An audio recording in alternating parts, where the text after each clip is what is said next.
Donc, on va commencer. Ce que je voudrais aborder avec vous aujourd'hui, c'est des éléments qui sont plus du soft skill, ce qu'on appelle soft skill, ou des choses qui sont moins techniques que peut-être ce que vous abordez ou avez abordé à la fac, et des choses qui sont du domaine du comportement, de la culture, et qui sont souvent difficiles à appréhender, notamment quand on vient de formations un peu techniques. Alors, les pharmaciens ne sont pas les seuls à avoir parfois ces difficultés. Les juristes, c'est à peu près la même chose, les comptables aussi. Et donc, on va essayer ce soir de revoir un petit peu certains de ces éléments. Alors, ce n'est pas une formation façon universitaire, hein. Ne prenez pas de notes, prenez des notes si vous voulez, mais le but n'est pas d'être théorique et absolu, mais par contre de vous inciter à réfléchir, à y repenser. Moi, je serais heureux si dans quelques jours, je reçois des emails en disant tu as dit ça à la conférence, mais en même temps, j'ai pensé que, etc.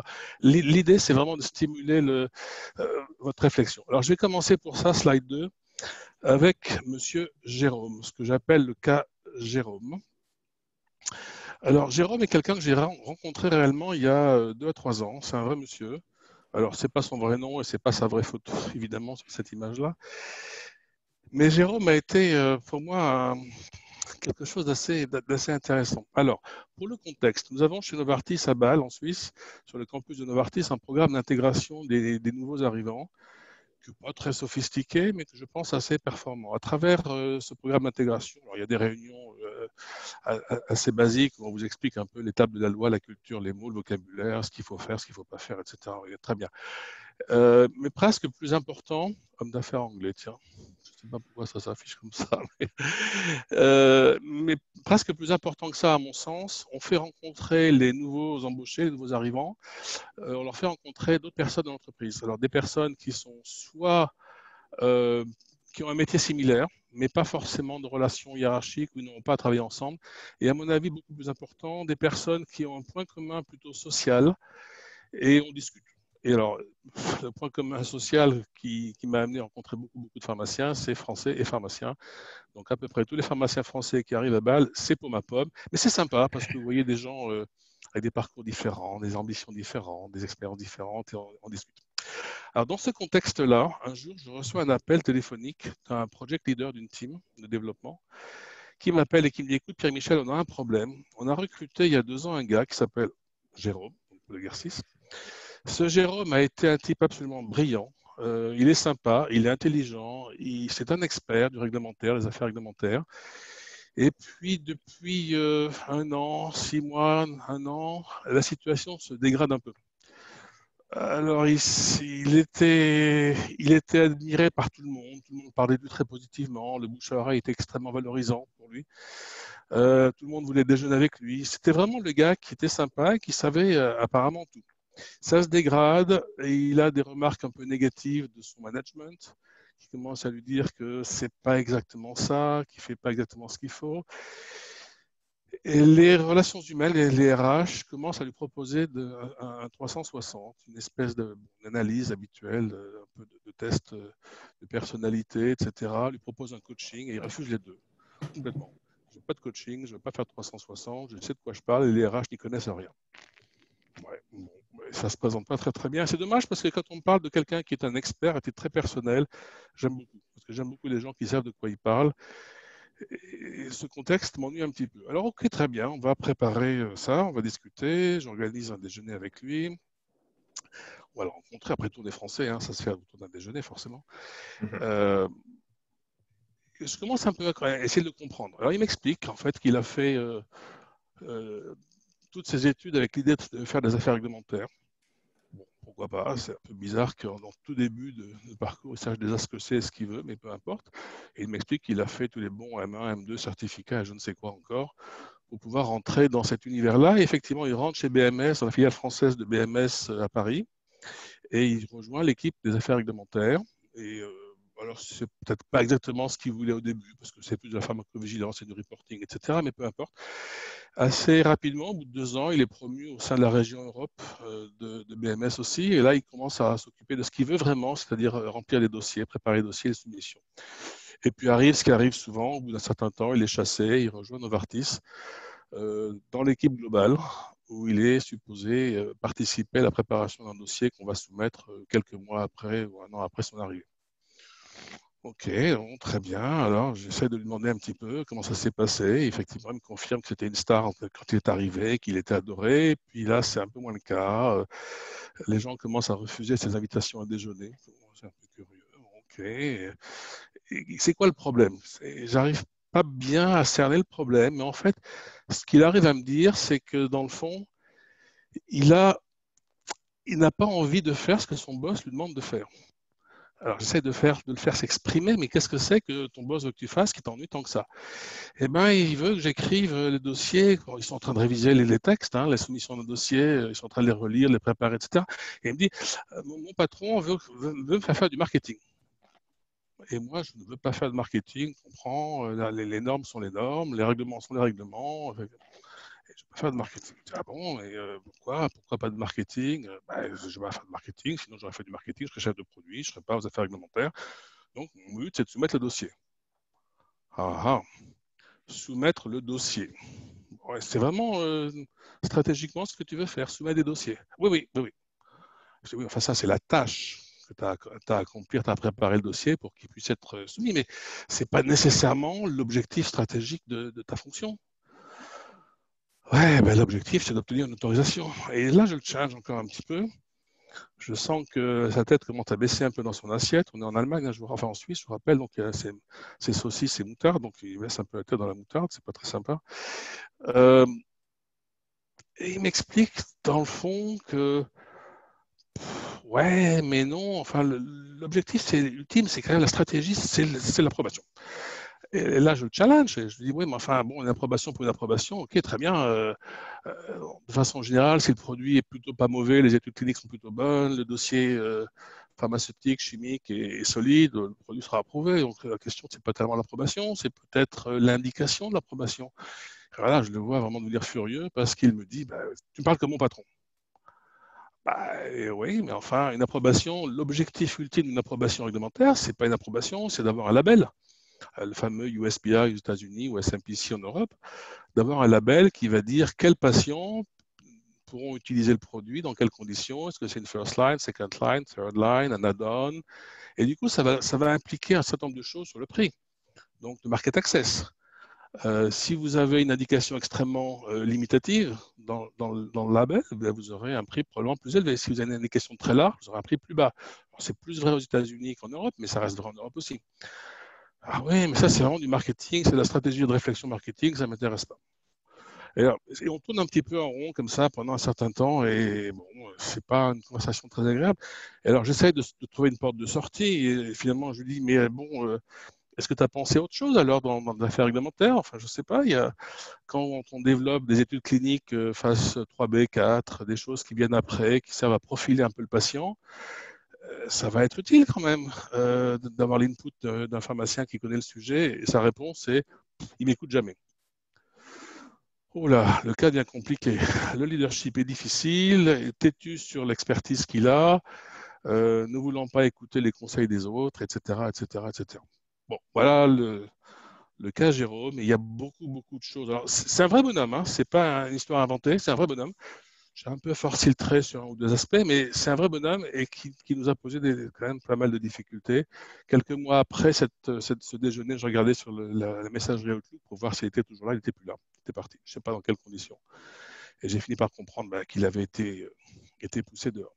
Donc, à travers ce cas Jérôme, qui est un cas très concret, qui est un cas, encore une fois, réel, j'ai mis déjà l'accent sur quelques aspects que j'aimerais évoquer avec vous dans les 40, peut-être un peu moins maintenant, minutes qui restent. Et voir ce qu'on peut faire. Donc, on va passer maintenant au slide 3. Bon, ça doit être le slide 3. Alors, là, je vous montre quelque chose qui est d'une banalité redoutable. On va parler des différences culturelles de la culture d'entreprise. Alors, ça, c'est des choses que vous voyez un peu partout. Il y a des personnalités en fonction des sociétés, des cultures de pays, etc. La France est les Français sont assez émotionnels, et je confirme que c'est vrai. Ils adorent se chamailler, ils sont confrontationnels. Je confirme que c'est vrai aussi, ça s'en a beaucoup eu dans toutes les entreprises. Donc ça, c'est des choses relativement simples, mais qui mettent le doigt sur des différences. Alors, on va passer au slide 4 maintenant pour revenir un peu plus sur un univers professionnel. Des cultures, qu'est-ce que c'est les cultures? Je voudrais définir les cultures. Alors, ce n'est pas des définitions absolues qu'il faut noter sur un papier pour considérer que c'est la vérité vraie, hein, mais il y a des cultures avec des grandes lettres, grands majuscules. Vous savez, c'est les fameuses visions, missions, les autres valeurs d'entreprise. Vous voyez ça dans toutes les bonnes salles de réunion, dans les rapports annuels. Je ne suis pas sûr que ça serve à grand-chose, mais ça se fait, il faut le faire, ça guide. Je suis quand même assez fier de celle de Novartis, peut-être parce que je suis un ancien Novartis, mais il y a 3 ans, notre nouveau CEO, qui à l'époque était nouveau, maintenant il est déjà un peu moins nouveau, il a changé un petit peu les choses et il a créé cette phrase qui est une phrase de culture que vous voyez sur le site web, hein, sur le site web de Novartis, si vous le cherchez, vous la trouverez. We strive to unleash the power of our people and we cultivate a company culture that is inspired, curious and empowered. Alors, empowered, ça a changé. Au début, c'était unbossed, mais personne n'a jamais compris ce que voulait dire unbossed. Je vois Eric qui hoche la tête, oui, je sais pas, mais ça a quand même pas mal dérangé de gens, à la fois en interne et en externe. C'est revenu empowered, mais c'est la même notion. Alors, c'est des phrases, si vous voulez, un peu banales. C'est pas tellement là-dessus que j'aimerais insister, mais ça guide quand même une entreprise, et notamment le côté curious, qui est relativement nouveau. Et ça m'a fait tellement plaisir quand je l'ai vu, parce que je pense que c'est vraiment fondamental. Après, le reste de l'aspect culture, avec en minuscule culture, c'est plus le comportement social, le savoir-être, comment les choses fonctionnent, comment vous comportez les uns par rapport aux autres, comment interagir, l'image que vous projetez de vous-même et ce que l'on pensera de vous à travers ça. Donc, c'est vraiment cet élément-là sur lequel j'aimerais insister. Je voudrais tuer tout de suite une idée. Alors, je sais que c'est peut-être pas politiquement correct de le dire, mais la loi Pacte a introduit, donc la loi Pacte de Bruno Le Maire a introduit quelque chose qui s'appelle la raison d'être ou les entreprises à mission. C'est de la culture, si vous voulez. Je sais qu'à Harvard Business Review, cet été, on a fait tout un numéro spécial sur la raison d'être des entreprises. Ça ne nous intéresse pas. Enfin, je veux dire, imaginez qu'une entreprise n'a pas de mission, n'a pas de raison d'être, c'est quand même un peu folklorique, notamment dans le domaine de la santé. Donc, allez, on laisse tomber et on va se concentrer sur l'aspect culture. Voyons quelques définitions rapidement, notamment par rapport à ce que j'ai dit sur Monsieur Jérôme, slide 5. Sur le slide 5, on va essayer de regarder rapidement. Alors là encore, c'est pareil. Vous allez trouver des dizaines, des centaines de définitions sur Internet. Chaque consultant, chaque boîte a un peu son style. Mais stratégie, moi, il y en a 2 que j'aime bien retenir. C'est d'abord savoir vivre avec la concurrence. C'est pas moi qui l'ai dit, hein, c'est Xavier Fontanet, qui est l'ancien CEO d'Essilor. Savoir s'adapter à la concurrence, et ça s'adapte quand même à beaucoup de choses qu'on fait dans nos entreprises. Moi, il y a un aspect que j'aime bien aussi, peut-être plus par mon côté investor relation et finance, c'est l'aspect survie. La stratégie, c'est de préparer la survie d'une entreprise, que ce soit le produit, le service ou l'entreprise dans sa globalité. De biotech, c'est entreprise, une boîte comme Sanofi ou Glaxo, bon, ça sera peut-être plus le produit. Le leadership, en 2 mots, quand Jérôme me dit « mais personne ne m'écoute », enfin, c'est terrible, ça, c'est absolument terrible. Ça veut dire que même s'il a une connaissance technique approfondie et reconnue d'un certain sujet, il n'arrive pas à convaincre les autres. Donc le leadership, en gros, c'est entraîner les autres à faire quelque chose. C'est assez basiquement, c'est ça. Et il y en a 2, il faut bien faire la différence, parce qu'il y en a un qui est plus simple et l'autre qui est plus compliqué. Il y a 2 types de leadership, de mon point de vue. Alors là encore, c'est ma façon de regarder le monde. C'est avec ou sans autorité conventionnelle. Si vous êtes le patron d'une division, vous avez autorité sur les employés de votre division. Mais si vous êtes, par exemple, chef de produit international monde basé à Londres et que vous devez influencer un chef de produit US sur lequel vous n'avez aucune autorité hiérarchique, je trouve personnellement que c'est quand même beaucoup plus fin et beaucoup plus compliqué. Donc, 2 aspects, avec ou sans autorité. Le marketing, Jérôme ne voulait pas faire de marketing. Je reprends une définition là de Jean-Claude Andréani. Alors, vous ne le connaissez sûrement pas. C'est un ancien directeur marketing de Roussel Duclaf, donc une boîte pharma à l'époque, qui est devenue Sanofi depuis, mais qui était intervenant à l'ESCP. Et c'est à l'ESCP, quand je fréquentais les bancs de l'ESCP avec celle qui allait devenir mon épouse plus tard, que j'ai écouté cette définition. C'est un état d'esprit, le marketing, qui consiste à orienter l'ensemble des activités de l'entreprise vers le marché. Et je trouve ça assez bien, je trouve ça assez simple. Donc en fait, Jérôme, quand il dépose un dossier, effectivement, si le dossier doit profiler un type d'indication pour les patients, on est bien dans le contexte de marketing. Un point, alors, je pense que ça va paraître évident à beaucoup d'entre vous ici dans cette conférence ce soir, mais c'est toujours quelque chose qui dérange beaucoup de monde. Et le marketing pharma est quelque chose d'assez particulier quand même. Le consommateur, le patient n'est pas le prescripteur la plupart du temps. Je ne parle pas de l'OTC, je parle des médicaments les plus classiques, n'est pas le prescripteur et le prescripteur n'est pas le payeur et le patient n'est pas non plus le payeur. Donc, Donc, il y a des choses qui se passent assez particulières dans le marketing pharma, mais bon, ça c'est probablement connu pour tout le monde.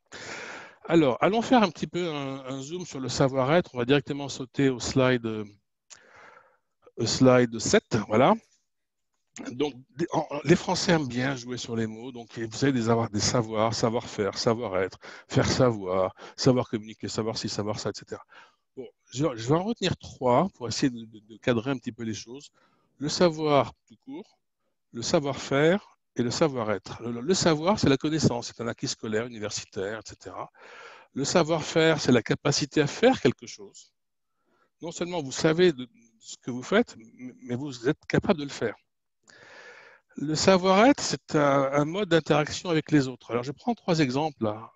Savoir, peut-être certains d'entre vous savent ce que c'est qu'un plan marketing. Vous projetez vos revenus, vos dépenses, votre compte d'exploitation et un certain nombre d'activités. Vous savez ce que c'est qu'un plan marketing, c'est à savoir. Mais si vous l'avez déjà rédigé, parce que vous êtes chef de produit junior, ou etc., là, vous avez un savoir-faire, une capacité à faire, à rédiger un plan marketing. La dimension du savoir-être là-dedans, c'est si votre plan marketing reçoit un consensus, une approbation de l'ensemble de l'équipe.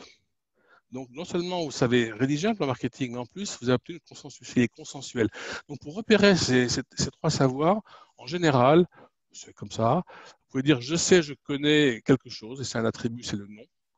Si vous voulez ça, un savoir-faire, c'est plutôt je fais, je suis capable de faire, et c'est souvent un verbe, pas toujours, hein, mais c'est souvent un verbe. Et un savoir-être, c'est je suis, je peux, c'est souvent un adjectif ou une qualification ou un qualificatif finalement. Et alors, si je regarde un peu ça comme ça, j'ai envie de dire, alors c'est pas une définition absolue officielle une fois encore, hein, mais j'ai envie de dire que savoir-faire et savoir-être, pardon, de mon point de vue, constituent ce qu'on appelle les compétences. Et donc, je voudrais introduire la notion de compétence. Si on va, slide 8, vous verrez qu'il y a d'autres définitions de la compétence. Si vous vous promenez sur Internet, vous allez voir probablement cette image que j'ai prise sur Internet, voilà. Quelque chose qui m'a beaucoup amusé, c'est de voir que l'AFNOR, je ne sais pas si vous imaginez, enfin on est en France, quoi, donc voilà, l'AFNOR définit, il y a une normalisation qui se fait. L'AFNOR a voulu définir ce qu'était une compétence. Quand on y pense, c'est assez loufoque. Enfin, de mon point de vue, en tout cas, c'est assez loufoque que l'AFNOR éprouve le besoin de définir le mot compétence. Mais il y a quand même quelque chose dans cette définition qui est intéressante, c'est la capacité à mettre en œuvre. La capacité à mettre en œuvre. Et je trouve que ce n'est pas si mal que ça, dans le fond. Et une définition interministérielle aussi de la compétence, là aussi c'est la France, bon très bien, il faut définir tout ça, elle dit qu'elle est évaluable, et je pense que ça c'est pas inintéressant. Et très souvent, la compétence finalement devient l'interaction entre savoir-être, savoir-faire et savoir. Et vous avez sur cette image-là quelques commentaires pour les interactions entre chacun des savoirs. Je pense que pour nous, pharmaciens, le mot savoir est probablement un peu moins important, et c'est pour ça que je me concentrais volontiers sur savoir-être et savoir-faire pour parler de compétences. Maintenant, une fois qu'on a parlé de compétences, revenons quand même une seconde, slide 9, sur quelques exemples de savoir-être. Alors l'image coupe un peu en bas pour moi, je ne sais pas pourquoi, mais c'est comme ça. J'espère que ça marche pour tout le monde. Donc là, j'ai mis quelques exemples de savoir-être qui sont liés à la capacité finalement à une communication qui soit efficace, à l'empathie, au respect des autres. L'adaptabilité, c'est quelque chose qui est important. On n'est pas, si vous êtes psychorigide, quelque part, vous manquez d'adaptabilité. Et quand je repense à Jérôme, ce Jérôme quand même qui disait, moi, mon métier, c'est de soumettre un dossier. Full stop. Je ne vais pas le savoir. C'est ça. Bah, on ne peut pas dire qu'il montre une adaptabilité extraordinaire. L'attitude positive, alors c'est difficile pour les Français parce qu'on est souvent négatif. Pour avoir vécu pas mal aux États-Unis, avoir bossé dans des structures vraiment très très internationales, on n'est quand même pas très très bon en France avec ça. Mais aux États-Unis et les pays anglo-saxons, l'Angleterre, l'attitude positive, c'est vraiment vraiment vraiment quelque chose d'essentiel. Gestion du stress, la capacité à répondre au stress. Alors, ça dépend du management, ça dépend des boss. Il y a des patrons qui passent le stress, leur propre stress à leurs équipes, d'autres qui le filtrent. On reviendra là-dessus tout à l'heure. Organisation, sens des priorités, engagement, etc. Donc ça, c'est des définitions quelque part ou des exemples un peu théoriques. Je voudrais sur les 2 slides suivants, les slides 10 et 11, prendre quelques exemples qui sont un petit peu plus concrets, de trucs pratico-pratiques. Ça, c'est des définitions, vous avez des définitions, je dirais, du senior management. Mais là, on vient dans la vraie vie. Et je vais prendre quelques exemples. Alors, il n'y en a pas, je ne vais pas passer des heures sur chacun d'eux, mais quand même, la cohésion d'équipe. La cohésion d'équipe. Ah, ça, c'est un truc, je ne connais pas une boîte qui n'ait pas à un moment ou à un autre décidé qu'il fallait que les équipes s'entendent mieux, qu'elles s'adorent, qu'elles s'embrassent, tout ça. Alors, ça passait par le sol élastique il y a quelques années où les gens qui faisaient des courses dans la nature, c'est probablement un tout petit peu plus intellectuel maintenant. Moi, je me suis retrouvé à faire de la peinture avec des collègues pour essayer de dessiner sur avec des crayons de couleur et de la peinture, des images qui représentaient notre vie. Bon, il y a toutes sortes de choses qui se passent, mais par contre, c'est vrai qu'il faut que ça fonctionne.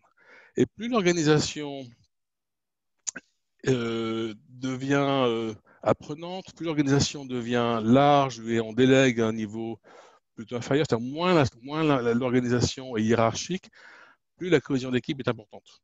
Alors, il y a diverses façons de le regarder. Tout à l'heure, on parlera d'outils qui permettent de se faire une opinion. Une difficulté de M. Jérôme, et une difficulté qui est souvent rencontrée, si vous êtes un expert, si vous savez vraiment de quoi vous parlez, et il y a des gens enfin, je veux dire, on a tous rencontré, on rencontrera tous dans notre vie des gens qui ont un niveau de connaissance assez impressionnant sur un sujet. Je pense que Jérôme, je ne peux pas difficilement le juger parce que je ne suis pas spécialiste d'affaires réglementaires moi-même, mais je pense très honnêtement que Jérôme avait vraiment une connaissance technique fine de son univers. Et donc, quand il n'est pas d'accord avec quelqu'un, ben Jérôme ne savait pas dire non.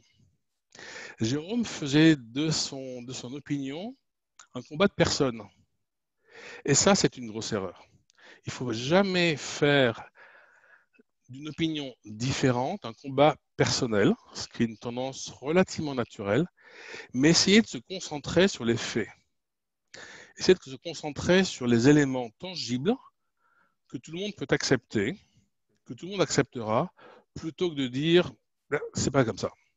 Parce que si vous voulez, l'opinion, c'est bien, c'est you believe, I believe, je crois, tu crois. Oui, bon, et so what?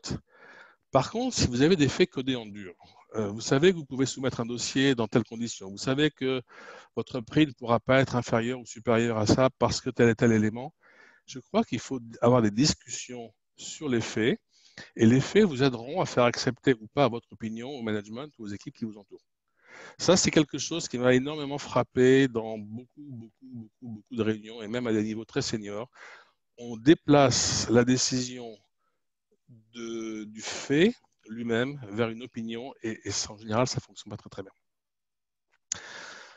Un autre point sur lequel je voudrais insister, alors ça m'amuse toujours, le bouche à oreille, la rumeur. Alors quand j'étais gamin, tout au début de ma carrière, on appelait ça radio moquette. Alors, je ne sais pas si l'expression existe encore, radio moquette.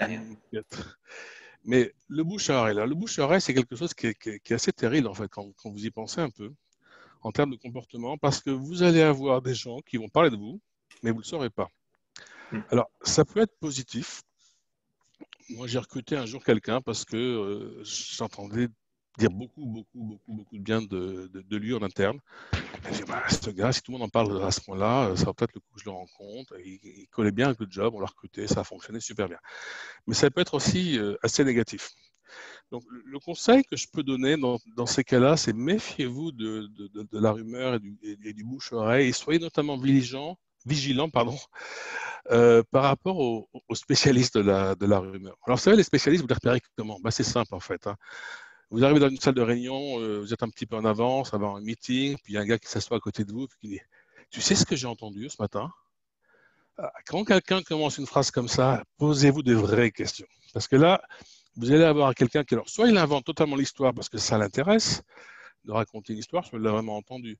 Mais s'il parle, et c'est souvent le cas, un peu négativement, soit d'un collègue, soit de la boîte, soit du patron, il n'est pas impossible qu'il parle aussi un peu négativement de vous à d'autres, si c'est son mode de fonctionnement.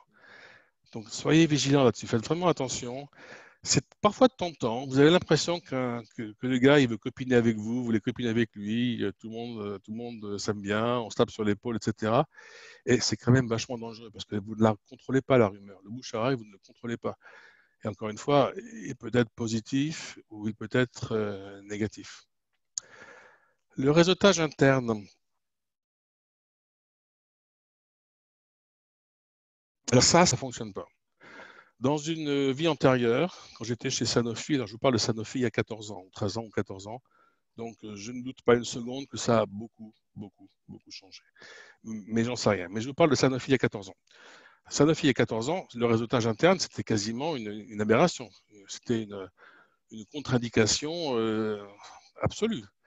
L'entreprise était tellement verticale et hiérarchique qu'aller parler à un collègue du légal, de la compta ou ce que vous voulez, ou de la production, pour enrichir votre savoir ou votre knowledge, c'était juste impossible.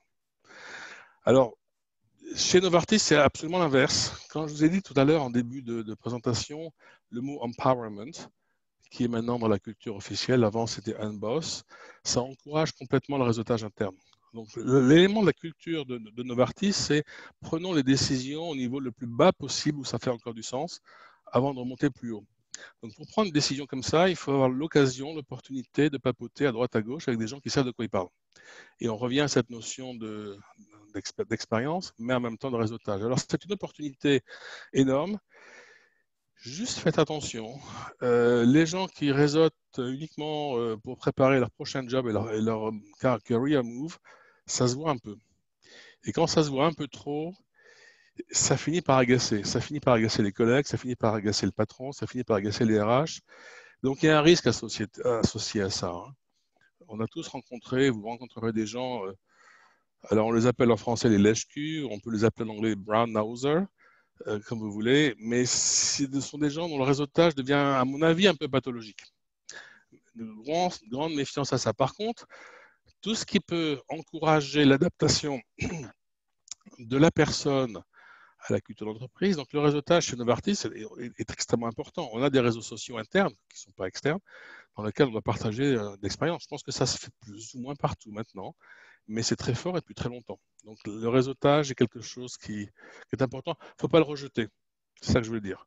Mais comment faire du bon réseautage par rapport à un réseautage très orienté où on est très intéressé pour un carrière move, comme tu disais? Ah, ça, c'est une bonne question. Pour moi, le bon réseautage, c'est un réseautage qui s'appuie sur du concret et des faits opérationnels. Je reste Ok. toujours pour moi là-dessus. Enfin, échanger de l'expertise entre collègues et ensuite le faire au cours d'un déjeuner. Alors, bon, Novartis, on a de la chance, il y a 8 cantines différentes sur le campus, donc on a le choix, mais euh, choisir un restaurant, discuter en interne chez Novartis sur des éléments professionnels, accepter le point de vue de l'autre permet éventuellement d'établir quelque chose qui va au-delà du pur professionnel. Par contre, le Ok. gars qui tous les jours se cherche la question avec qui je vais déjeuner ou envoie des emails pour se mettre en avant, ça se voit, quoi. C'est pas. Mais ouais, c'est intéressant. Bonne question. Si on passe au slide 11, alors là, on va rentrer dans. Je sais pas si on est sur le slide 11 là. Hop, c'est bon. Ça Voilà. arrive. Voilà. Alors, sur le slide 11, on va rentrer dans des choses qui sont aussi très pratico-pratiques au quotidien. Alors, le tutoiement est de plus en plus la norme. Je suppose que vous l'avez tous noté. Maintenant, le tutoiement est quelque chose qui, notamment pour les Français et les Allemands, est extrêmement dangereux. Parce que le tutoiement, contrairement à ce qu'on croit, ne supprime pas les barrières hiérarchiques. Les marques de respect doivent encore exister. Moi, j'ai vécu aux États-Unis. Quand je suis arrivé aux États-Unis, je pensais un peu naïvement que bah voilà, tout le monde se tapait sur l'épaule, on allait faire un golf le soir ensemble et que ah oui, mais non, pas du tout. Ah non, non, non, ça c'est ce qu'on croit voir dans les films, mais c'est pas ça la réalité. Et donc les marques de respect n'ayant pas disparu réellement, mais n'étant plus matérialisées par le vous en français ou le sie en allemand, pour ceux qui parlent allemand, ça devient difficile. Donc c'est pas quand on tutoie quelqu'un ou quand le boss vous tutoie, faites attention, vous n'êtes pas copains depuis 20 ans depuis la fac, c'est quand même le boss. Et donc il faut être sûr de savoir se comporter de façon appropriée voilà, sur le tutoiement. C'est pas simple, hein, c'est pas simple. Les Américains, les Anglais, les Anglo-Saxons le font assez bien. Les Allemands ont vraiment du mal. Et d'ailleurs, c'est amusant parce que leur chez Novartis, il y a évidemment beaucoup d'Allemands et de Suisses allemands. En anglais, ils ne s'appellent pas le prénom. Alors, c'est Hey Joe, Hey Bob, etc. Puis dès qu'ils se parlent allemand, c'est Herr Kirsch, le CFO par exemple. Ça veut dire Monsieur Kirsch, c'est plus du tout Harry. Ils se parlent allemand, ils reviennent. Hein. Et les Français font. C'est un peu comme d'habitude entre les deux, c'est un peu ambigu. L'email. Ah là là, l'email, faites attention, hein. C'est un danger. Euh, il y a de la spontanéité dans l'email, c'est merveilleux. Mais par contre, il y a des réponses qui sont trop rapides, qui partent à une distribution qui est beaucoup trop longue. Et il y a parfois des répondre à tous, un reply all.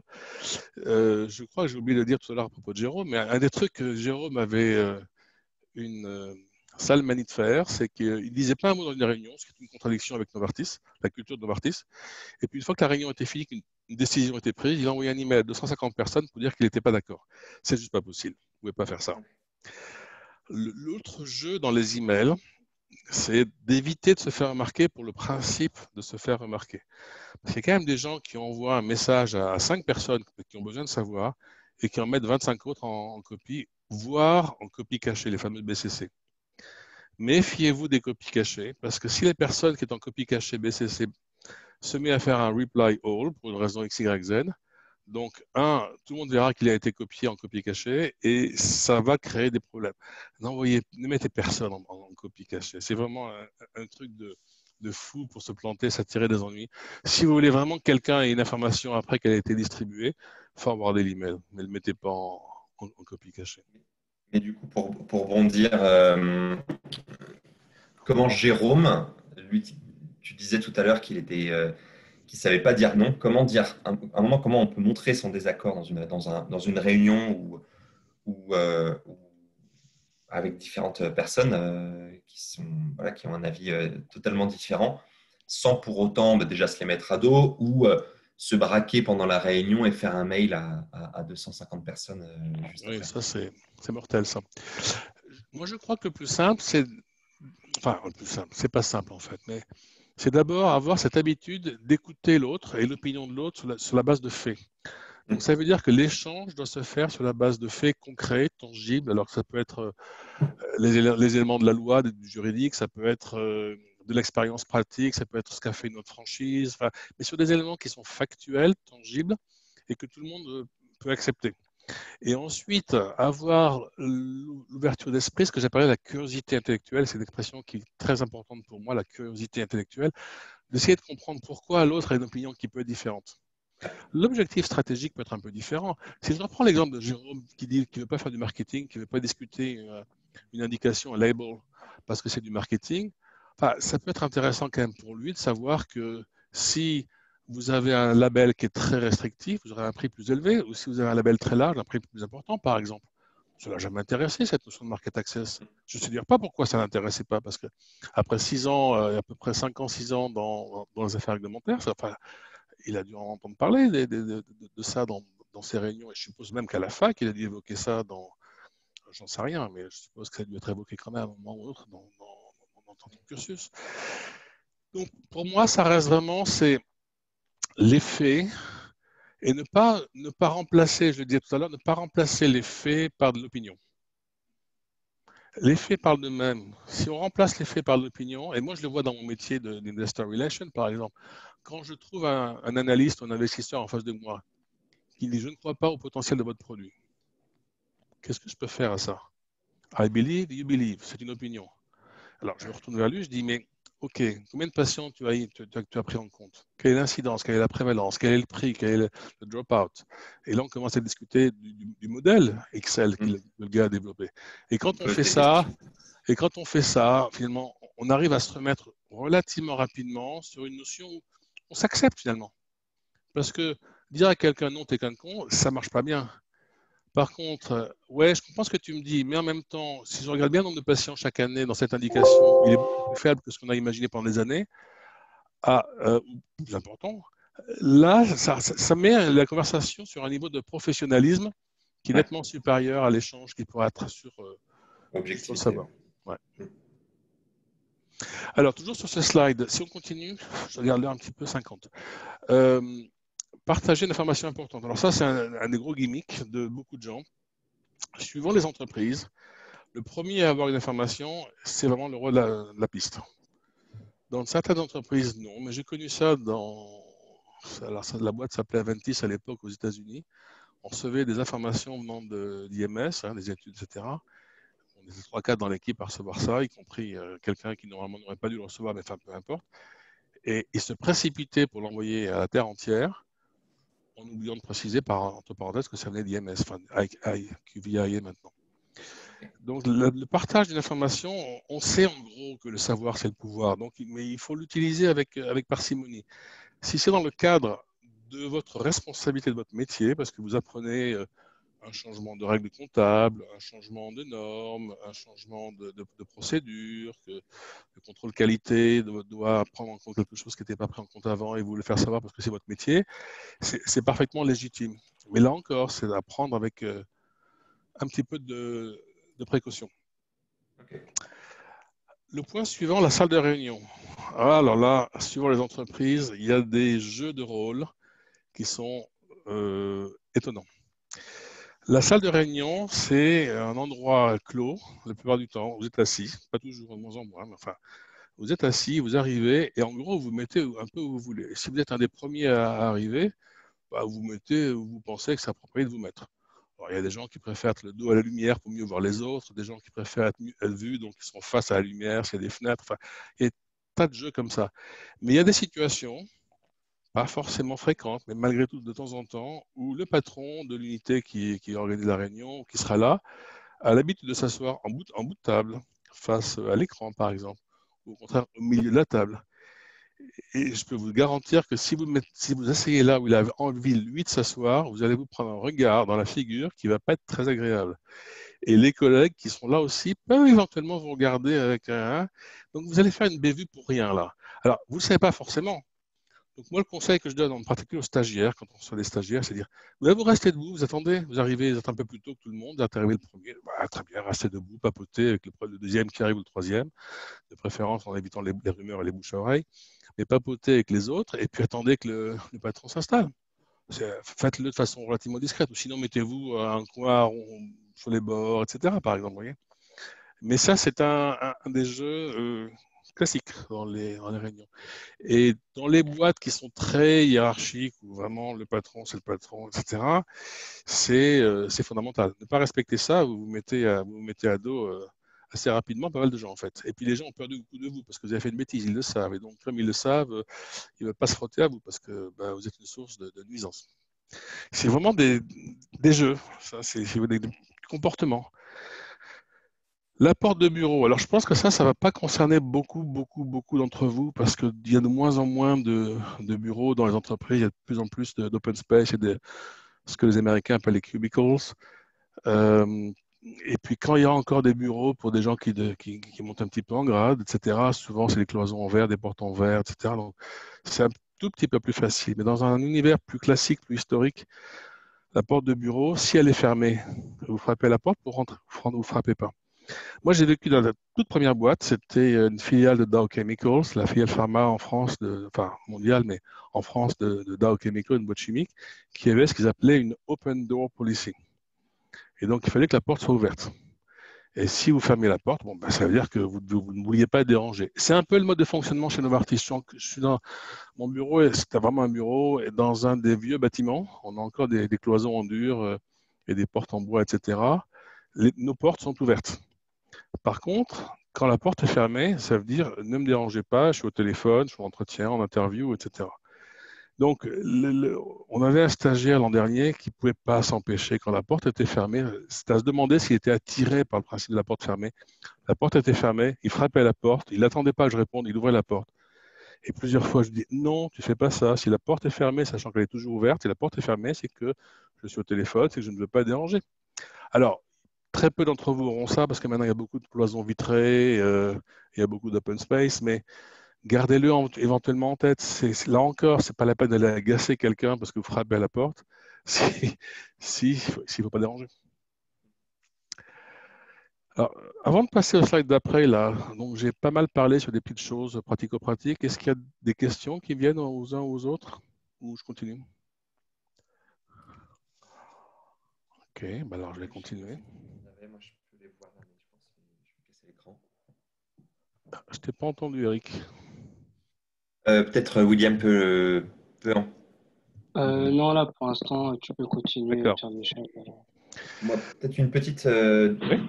tu parles souvent de savoir-être. Est-ce qu'on peut assimiler ça à l'intelligence émotionnelle? On parle souvent d'intelligence, le quotient d'intelligence et le quotient émotionnel. Est-ce que l'intelligence émotionnelle est la même chose que le savoir-être? Oui et non. Je pense qu'il y a l'intelligence émotionnelle est une forme de savoir-être. Je ne Ok. pense pas que ce soit le savoir-être. Mais c'est vrai que c'est très très proche parce que si je prends les exemples qui sont là encore à l'écran, euh, le tutoiement, le danger de l'email, etc., Hmm. si on n'a pas cette capacité à comprendre l'impact sur les autres de ce que l'on fait, de ce que l'on ne fait pas, de ce que l'on dit, de ce qu'on ne dit pas, Ouais. on ne se comporte pas très très bien. À mon sens, il peut y avoir un problème. Mais le savoir-être, c'est un petit peu plus large. Euh, L'intelligence émotionnelle nous permet de capturer des impressions venant des Mhm. autres. Je me rappelle dans l'interview, alors là, je parle de 35 ans encore une fois, mais première interview chez Pierre Fabre avec le RH à Castres. Je ne sais pas si certains d'entre vous sont allés à Castres, c'est un peu tristouille comme endroit, mais bon, peu importe. T'es invité au château, là, un bon restaurant d'entreprise interne. Le gars, on papote, et puis il me dit j'ai l'impression que vous avez un champ de conscience large. Je dis, oula, vous savez, moi je suis pharmacien, hein. Un champ de conscience large. De quoi vous me parlez là? Et en fait, c'était ça. C'est un peu la capacité à percevoir des signaux des autres et à les intégrer. Par contre, l'intelligence émotionnelle va aller au-delà. La gestion du stress rentre dans le cadre de l'intelligence émotionnelle. La perception de soi, par exemple. Être capable d'éliminer des pensées négatives. Alors, il y a des tas de théories là-dessus. Ça fait partie de l'intelligence émotionnelle. C'est pas forcément nécessairement du savoir-être. Ok. Savoir-être, c'est plutôt C'est pour avec ça les que autres. L'intelligence émotionnelle peut aussi avoir un rapport sur soi-même, une absolument, perception. Ok. absolument. Alors, Moi, passons. Jean-Michel, j'aurais une question, Oui, vas-y. si je peux.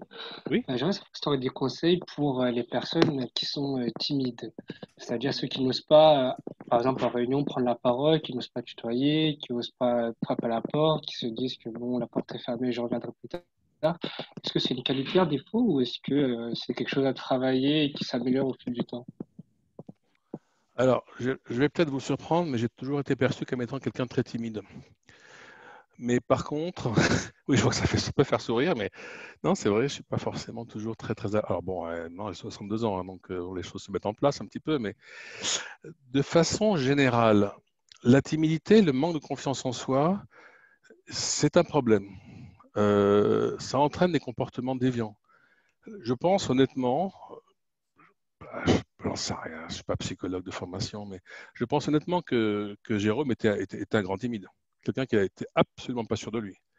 Et donc, il s'abritait derrière un savoir technique pour pouvoir se protéger, se sentir rassuré. Je pense qu'il y a un peu de ça. Le problème de ça, des timides qui ont ce comportement, c'est qu'ils verrouillent la communication avec les autres. Et quand vous verrouillez la communication avec les autres, bah, vous ne communiquez plus. Et si vous ne communiquez plus, vous ne pouvez pas sortir de votre timidité parce que vous n'avez pas de signaux positifs qui vous renforcent. Il en a eu chez Novartis quand il est arrivé, puisque son expertise est tellement reconnue qu'il était systématiquement invité à déjeuner par ses collègues, les autres des affaires réglementaires des autres franchises. Il était, je crois, en cardio-métabolique, les gens des autres franchises en neurosciences, etc. le faisaient. Donc il avait tous ces signaux positifs. Mais ces signaux positifs qui auraient dû l'aider à vaincre un peu son manque de confiance et sa timidité, restaient verrouillés par un cadre très technique, très juridique. Donc je pense que les timides, et j'ai presque envie de dire, alors, bon, j'en sais rien. Encore une fois, je ne suis pas psychologue, c'est difficile pour moi de le dire, mais j'ai presque envie de dire que les timides sont plus sensibles aux gens et à l'environnement que les autres. Et on va voir tout à l'heure, quand on parlera des couleurs, euh, à mon avis, on peut en faire un atout. Alors après, il ne faut pas faire des bêtises non plus, hein. La porte fermée, la porte ouverte. Si la porte est fermée chez Novartis, c'est pas la peine de taper à la porte, hein. Timide ou pas, c'est non, non. Si vous le faites, je vous regarderai avec un air un peu bizarre quand même, hein. D'accord. Mais on va La en parler porte est tout ouverte à l'heure. Ouais, 99%, peut-être 10% du temps. comment travailler sur sur sa timidité. Le disque peut être une des réponses. Oui, oui, oui, absolument. Allez, passons au slide 12. Alors, les plus Ah, anciens. Ah. L'écran, pour moi, je l'ai. Je ne sais pas si vous m'entendez, si vous voyez quelque chose, mais là, l'écran est... Et bleu, ça devrait venir. Ça devrait Ah! venir. Voilà. Hop. Slide 12. Alors, je ne sais pas si certains d'entre vous reconnaissent ces deux photos que j'ai mises là. Les plus Quand même. anciens sûrement, les plus jeunes peut-être un peu moins.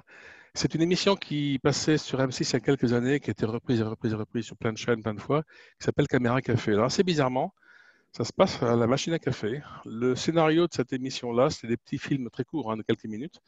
Le scénario, c'est qu'il y a une caméra dans la machine à café qui filme les gens. Alors, au-delà du côté un peu clownesque, des couleurs, des chemises, des cravates roses, des chemises jaunes, etc., fondamentalement, ça décrit un moment de la vie en entreprise qui est un énorme danger. Pour moi, c'est le lieu de tous les dangers, la machine à café.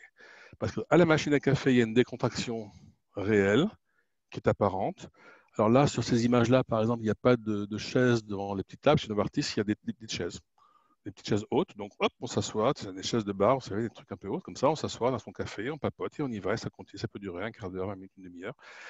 Et là, vous avez des mélanges de conversations privées, de conversations parfois intimes. D'ailleurs, moi, j'ai entendu dire il n'y a pas très très longtemps deux secrétaires qui parlaient à propos d'une autre, qu'elle n'arrivait pas à être enceinte, etc. Ça va pas être à discuter devant la machine à café, devant plein de gens. Enfin, je veux dire, ça ne peut pas se faire, ça. Des discussions professionnelles, parfois confidentielles, la parole se libère. On parle de tout le monde, on parle d'entreprise, et on peut être amené à dire des bêtises. Donc, c'est hyper dangereux. Ne faites, enfin, faites attention à ne pas croire que cette ambiance décontractée vous permet toutes les exubérances et toutes et tout. Vous n'êtes pas avec votre bande de copains à la maison le vendredi soir devant une bière ou plus s'il y a affinité. Vous êtes dans un contexte professionnel. Euh, Après, il y a des petites choses qui sont parfois agaçantes. Saluer. Alors, vous avez deux, trois personnes qui sont là, puis il y en a une autre qui arrive et qui crie à la cantonade: Salut tout le monde, comment allez-vous? Oui, bah attends, on était là avant, on parlait, ça va doucement. Alors, ne pas saluer, c'est pas bien, mais hurler pour se faire remarquer, ben, ça dérange aussi. Dans les boîtes, vous avez un lave-vaisselle, ce qui est le cas de Novartis. Ah, là, il y a des grands débats, c'est qui doit mettre les tasses sales et les assiettes dans le lave-vaisselle. Les secrétaires: je ne suis pas là pour faire ça, c'est pas mon boulot. Les managers: bon, moi je suis manager, hein, ranger le lave-vaisselle, il ne faut pas exagérer. Et puis, bah, donc il y a des discussions à plus finir. Vous avez des gens qui empilent les verres sales et les gobelets sales dans l'évier. Ça casse un peu l'ambiance de temps en temps de faire ça. Donc faites attention, regardez comment les gens se comportent, quelles sont les habitudes. Et si vous êtes amené à mettre quelques verres dans le lave-vaisselle, faites-le, n'hésitez pas. Pareil pour le papier dans l'imprimante. Rien n'est plus agaçant. Vous arrivez à l'imprimante, à la photocopieuse, il n'y a plus de papier. C'est assez peu probable que le gars ou la fille avant vous ait pris juste la dernière feuille qui restait La feuille. la feuille qui restait. C'est peu probable. Donc, son truc a dû s'arrêter au milieu, etc. Ben, mettez du papier. Bon, voilà. C'est des petits éléments de comportement qui peuvent facilement créer des parasites autour de l'image que vous créez de vous-même dans l'entreprise. Oui.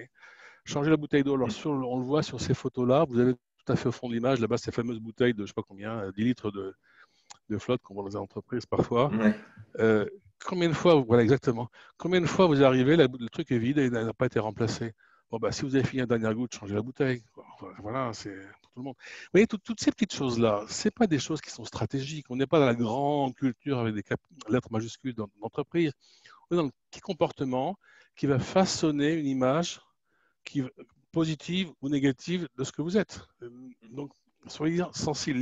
Vraiment, l'idée pour moi dans tout ça, c'est de vous sensibiliser à ces petites choses pour que vous fassiez le moins d'erreurs possible quand vous rentrez dans l'entreprise. Alors, on va changer un tout petit peu de sujet, mais c'est toujours le même. On va passer au slide 13. Une des difficultés que beaucoup rencontrent, moi le premier quand j'ai commencé ma carrière, c'est apprendre à naviguer une organisation matricielle. Alors, une organisation matricielle, c'est pas très compliqué. J'ai fait une espèce d'image là pour essayer de le montrer. Vous avez une direction générale qui chapeaute tout, c'est le CEO, c'est le directeur général, etc. Et ce directeur général, le CEO, il a sous lui directement, par exemple, 3 divisions. Une division pharmaceutique, une division vaccin, une division générique. Mais il a aussi des fonctions qu'on appelle des fonctions corporate, qui sont un peu transverses. Alors, ça peut être la finance, ça peut être le juridique, ça peut être le RH, il y en a beaucoup d'autres, j'en ai mis 3 en exemple ici. Alors, pourquoi est-ce qu'il y a un sujet là autour de ça, autour du comportement? Dans la division A Pharma, vous avez un patron de la division. Mais ce patron de la division a très probablement un directeur financier qui, par construction, va être attaché au patron financier monde en même temps qu'il est rattaché au patron de la division. Ok, vous me suivez? La division B, il y a un responsable juridique probablement, donc ça c'est les vaccins, qui aura ce double reporting aussi au patron de la division B, patron des vaccins, mais aussi au patron juridique monde. Donc dans toutes les interactions, vous allez avoir pratiquement toujours 2 boss, et parfois il y en a 3 ou 4 ou 5, et si vous êtes sur un projet et sur plusieurs projets. Ce qui veut dire que parfois, vous avez le patron finance monde, le CFO, directeur financier, qui va donner l'instruction, qui va être pas forcément appréciée et acceptée par le patron de la division A, l'opérationnel de la pharma, qui va considérer que l'instruction qu'il reçoit de la finance ne lui va pas. Alors, ça peut être des instructions du genre couper les dépenses, améliorer les marges, retarder votre investissement de 3 mois pour assurer les résultats trimestriels, etc. Oui, mais non, je ne peux pas parce que je suis en phase de lancement, donc je ne peux pas retarder, etc. Donc, vous voyez que c'est quelque chose qui est... Alors là, je le montre à un niveau global d'entreprise, un niveau relativement élevé, mais vous le trouvez partout. Quand vous êtes dans une équipe projet, si vous faites du développement de produits, vous êtes intégré dans l'équipe projet comme l'était Jérôme, il était le responsable affaires réglementaires dans l'équipe projet. Ben, vous travaillez avec quelqu'un du médical, quelqu'un du marketing, quelqu'un du pricing, probablement quelqu'un j'en sais rien, de la fabrication, du manufacturing. Tous ces gens-là, vous êtes dans une équipe, vous avez un chef de projet, c'est le gars qui m'avait appelé à propos de Jérôme, mais vous avez aussi des patrons fonctionnels. Donc il y a toujours un petit risque là de savoir à qui il faut écouter et à qui on va donner la préférence. Parce que finalement, si vous acceptez ce que vous demande votre patron fonctionnel, patron de la finance par exemple, est-ce que vous mettez à dos votre patron opérationnel, votre line manager de la division, ou inversement? Bon, alors on m'avait donné il y a quelques années un hint, celui qui signe ta note de frais, c'est ton vrai patron. En fait, pas vraiment, parce que dans beaucoup de grosses entreprises maintenant, vous vous retrouvez basé aux États-Unis, alors que votre patron est à Bâle ou à Londres ou dans divers pays, et donc ça devient complètement immatériel. C'est juste une complication, c'est standard, il n'y a aucune raison que ça vous fasse peur ou que ça fasse peur à personne. Il faut juste savoir que quand vous avez 2 patrons, bah, ils ne sont pas toujours d'accord. Et s'ils ne sont pas d'accord, bah, essayez de faire au mieux. Et là, je reviens toujours à la même chose, hein. Restons sur les faits, restons sur les faits, restons sur les faits. Ne mettons pas l'émotionnel, les opinions au milieu de toute conversation. Restons sur les faits. Puis après, et si le patron finance et le patron de la division A ne sont pas d'accord, bah, qu'ils en parlent entre eux. C'est plus à vous d'en parler à ce moment-là. Alors, on a pas mal parlé, on va passer au slide 14. On a pas mal parlé de compétences, je vous ai parlé de curiosité, être ouvert, écouter les autres, savoir comment comprendre. Ce sont des sujets sans fin. Hein. Ce sont des sujets sans fin. Et là, je me suis amusé à regarder l'autre jour sur Harvard Business Review France quelques articles. Alors, il y en a 2 dont le titre me plaît bien. De la curiosité à la compétence, être capable de s'ouvrir aux autres pour développer ses propres compétences. C'est intéressant comme perspective. Et en même temps, un autre article un peu plus ancien, c'était la compétence à s'orienter, clé de l'employabilité. Alors, ça va nous amener tout à l'heure à parler un petit peu des prochains jobs et qu'est-ce qu'on peut faire avec. Si je continue un peu sur curiosité au slide 15, il y a quelques années, je ne sais pas si ça se fait toujours, si ça se dit toujours, on parle beaucoup de think out of the box. C'est une expression qu'on a beaucoup utilisée, qui est peut-être un petit peu moins maintenant. En France aussi, on a cette expression de pensée critique, qui est un peu la même chose. Alors, j'aime pas bien cette expression de pensée critique, parce que le mot critique en France est souvent associé à quelque chose de très négatif, contrairement aux Anglais. Aux Anglais, on vous demande « Please, can you critique my paper ?» Ça veut dire « Est-ce que tu peux faire un commentaire sur mon papier ?» Commentaire critique, mais un commentaire. Si en France, on disait « Est-ce que tu peux critiquer mon papier ?» Vous allez dire « Bon, il faut que je le démolisse. » Quoi. Alors bon, mais souvent, vous voyez ça écrit dans des trucs, la pensée critique. Autour de ça, c'est cette notion de rester au goût du jour, de savoir, d'apprendre. Je n'ai pas mis l'image là, mais il y a quelques semaines, je voyais aussi sur LinkedIn une image de Jamie Dimon. Vous ne connaissez pas, peut-être c'est le CEO de JP Morgan.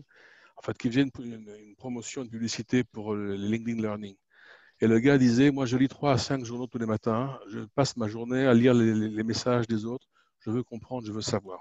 Et c'est vraiment extrêmement important. Je ne pense pas qu'il lise 5 journaux de A à Z tous les matins, mais cette notion était là.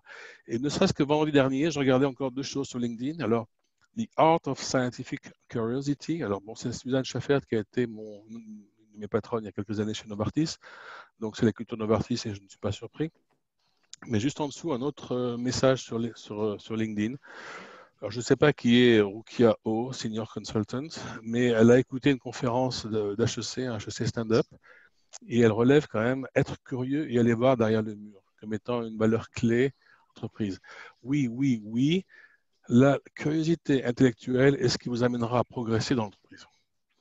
Je ne cesse de le dire, indépendamment de ce que Novartis a dit, j'étais tellement heureux quand Vas l'a mis sur les éléments clés, notre CEO, il y a quelques années, il y a 3 ans, mais ça reste absolument fondamental et ça restera fondamental pour l'essentiel de votre carrière. Ce que vous avez appris aujourd'hui, ce que vous savez faire aujourd'hui, n'est rien par rapport à ce que vous aurez acquis, appris, développé dans les 5, 10, 15 ans à venir. Et sur tout un tas de domaines. Soyez ouvert à autre chose. Jérôme ne voulait pas entendre parler de marketing, il ne voulait pas entendre parler de pricing, de market access. Il était bloqué là-dessus. Et c'est dommage. Il aurait eu un peu cette curiosité intellectuelle d'essayer de comprendre ce que ça voulait dire.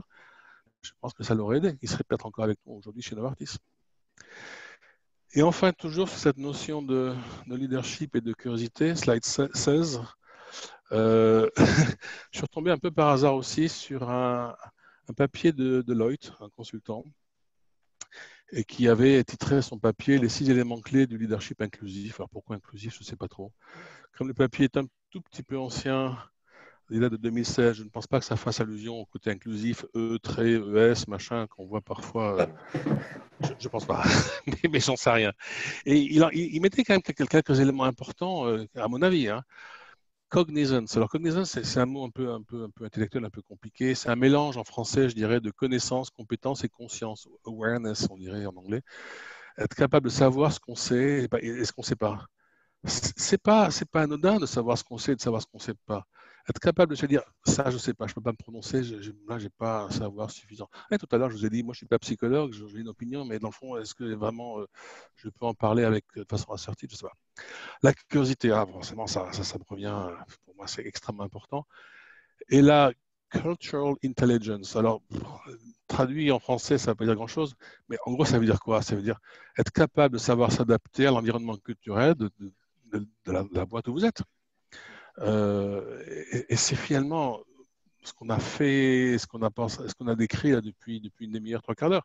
C'est quels sont ces éléments de bêtises à faire ou à ne pas faire qui nous permettent de progresser. La cultural intelligence, c'est cette adaptation à l'entreprise. Alors, je regarde les slides qui restent, le temps passe évidemment très vite. Je vais peut-être sauter le slide 17. Le slide 17, c'était juste pour dire que je rebondissais sur Jérôme.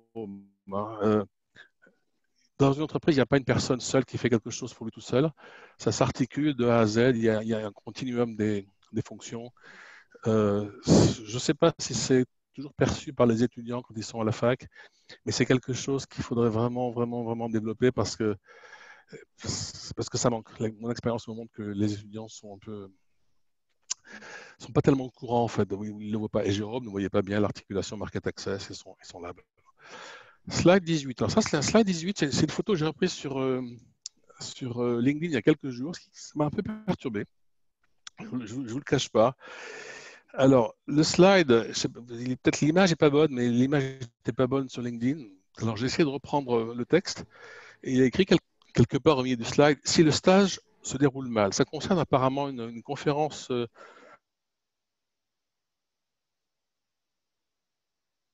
préparation. Ça n'a rien à voir avec Toulouse, j'aime beaucoup les saucisses de Toulouse aussi.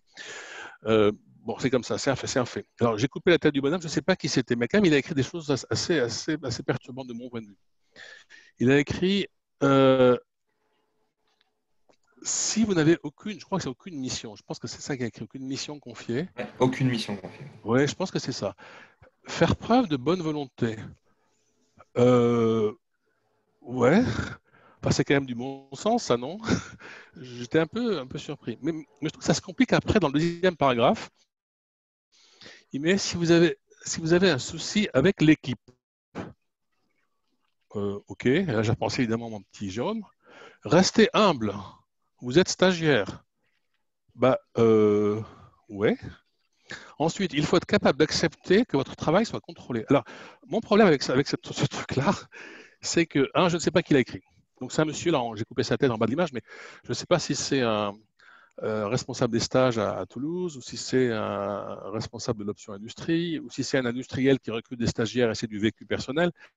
Mais vous voyez, là, à travers ce commentaire-là, qui est quand même un petit peu, enfin, pour moi, c'est un peu déroutant, là encore, il vous parle de repères comportementaux qui sont très légèrement défaillants. Vous ne pouvez pas ne pas être humble si vous êtes stagiaire. Enfin, ça me paraît bon sens. Accepter que votre travail soit qualifié, soit contrôlé. Ben oui, c'est du bon sens. Donc, vous voyez, depuis pratiquement une heure ou quelque chose comme ça, je mets l'accent sur des petits éléments de comportement qui seront des éléments qui peuvent être de nature à faire dérailler votre carrière. Et je ne suis pas le seul à en parler. C'est mon expérience personnelle pendant de nombreuses années, mais visiblement, c'est l'expérience de quelqu'un d'autre. Alors, là, j'ai marqué une pause, si vous voulez bien, avant de rentrer dans une deuxième partie qui est plus la carrière, le développement de la carrière. Et en fait, l'articulation de la deuxième partie, c'est si vous rentrez bien dans la culture, si vous avez un comportement humain approprié, vous allez progresser. Si vous ne rentrez pas dans la culture, si vous êtes déviant par rapport à ce qui est attendu de vous, vous allez avoir beaucoup de difficultés à progresser. Jérôme est plus chez Novartis. Mais avant de continuer, est-ce qu'à ce niveau-là, il y a déjà des questions?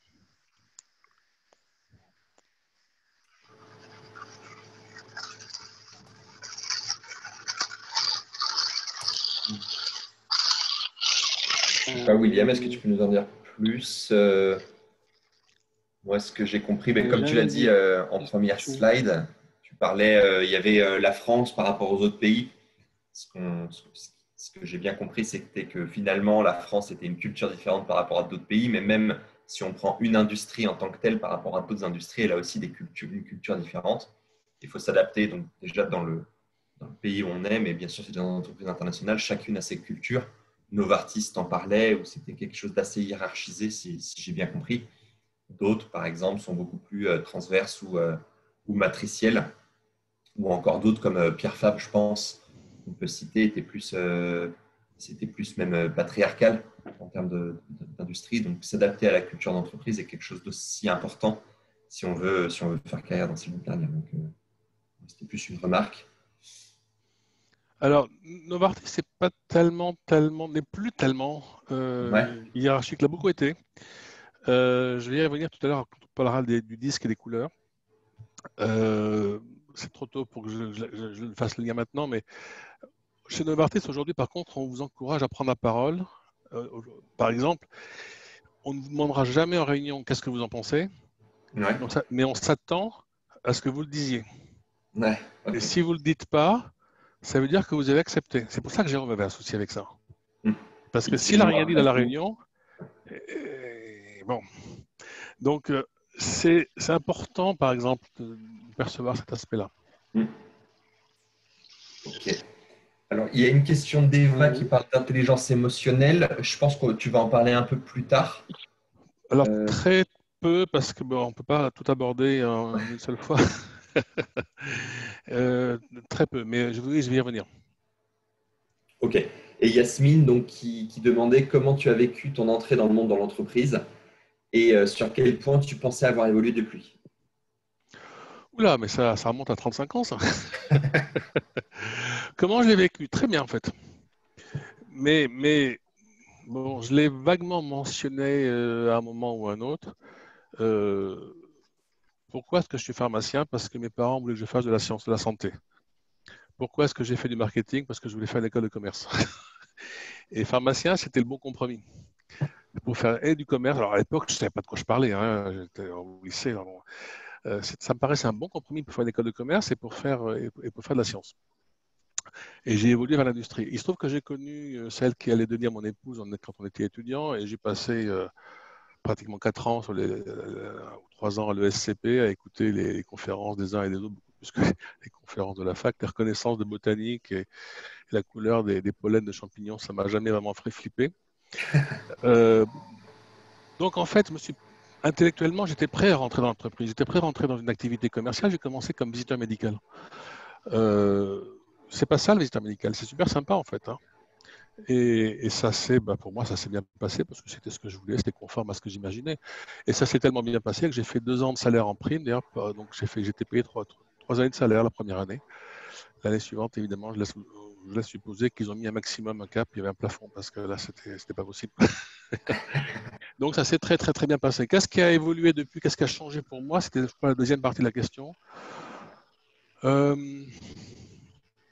Je pense que c'est le côté international qui a beaucoup changé. Assez rapidement, je suis parti en expatriation à Zurich. C'était la région Europe. Ensuite, j'étais patron marketing de l'Allemagne. Ensuite, je suis parti aux États-Unis. Ensuite, je suis revenu en Allemagne, etc. C'est le point que je ne connaissais pas, ni par ma fac, ni par les cours de l'ESCP, et qui m'ont été, qui se sont imposés un peu à moi par le hasard de ma carrière professionnelle. Mais l'un dans l'autre, enfin, c'est chouette, quoi. Enfin, je veux dire, bouger, voir d'autres gens, etc. Mais bon, après, c'est des personnalités, hein. Moi, j'aime bien les rencontrer. Alors, attendez, hein, c'est pas très exotique, hein. J'ai fait Allemagne, Suisse, États-Unis. Bon, j'ai pas fait Asie du Sud-Est ou Afrique noire, hein. Parce que je pensais un tout petit peu plus compliqué quand même. Alors, il y a pas mal de questions. Du coup, il y a Amarouche donc, qui dit est-il bon d'être audacieux et ambitieux dans une entreprise? Faut-il plutôt rester humble? Très bonne question. Est-ce qu'il faut être audacieux, ambitieux? Ambitieux, je pense que oui. Audacieux, je pense que oui. Et je ne pense pas que ni audacieux ni ambitieux soient en conflit avec rester humble.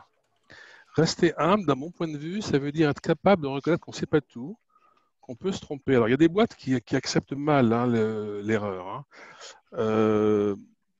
Les boîtes qui acceptent qu'on se trompe, en général, ils acceptent que vous trompiez une fois, pas deux ou trois de la même manière, mais il y a ce côté, le fait d'être humble, qu'on peut se tromper, qu'on ne sait pas tout, mais qu'on a pris un risque, qu'on a essayé de faire quelque chose et qu'on l'a expliqué, qu'on l'a fait comprendre.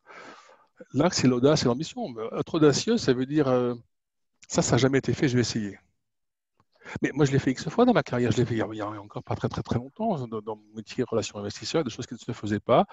J'ai essayé, ça n'a pas marché, ça n'a pas marché. Puis voilà, ça s'est arrêté là, on l'a pas fait. Donc je pense que les trois pour moi, sont relativement compatibles. Comme souvent, c'est l'excès de tout qui est un problème, hein. Si vous êtes à ce point ambitieux que on disait quand j'étais gamin, vous rayez la moquette ou le parquet, ouais, bon, bah, ça va déranger.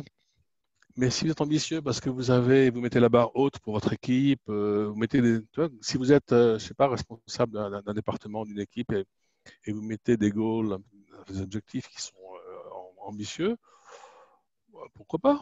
Pourquoi pas? Il ne faut pas que ça devienne un truc personnel qui vous fasse dérailler. Voilà, peut-être que la meilleure façon d'y répondre. Ok. Il y avait, je propose du coup Michel, je vais te demander. Ouais, vas-y, William. Allô? Ouais.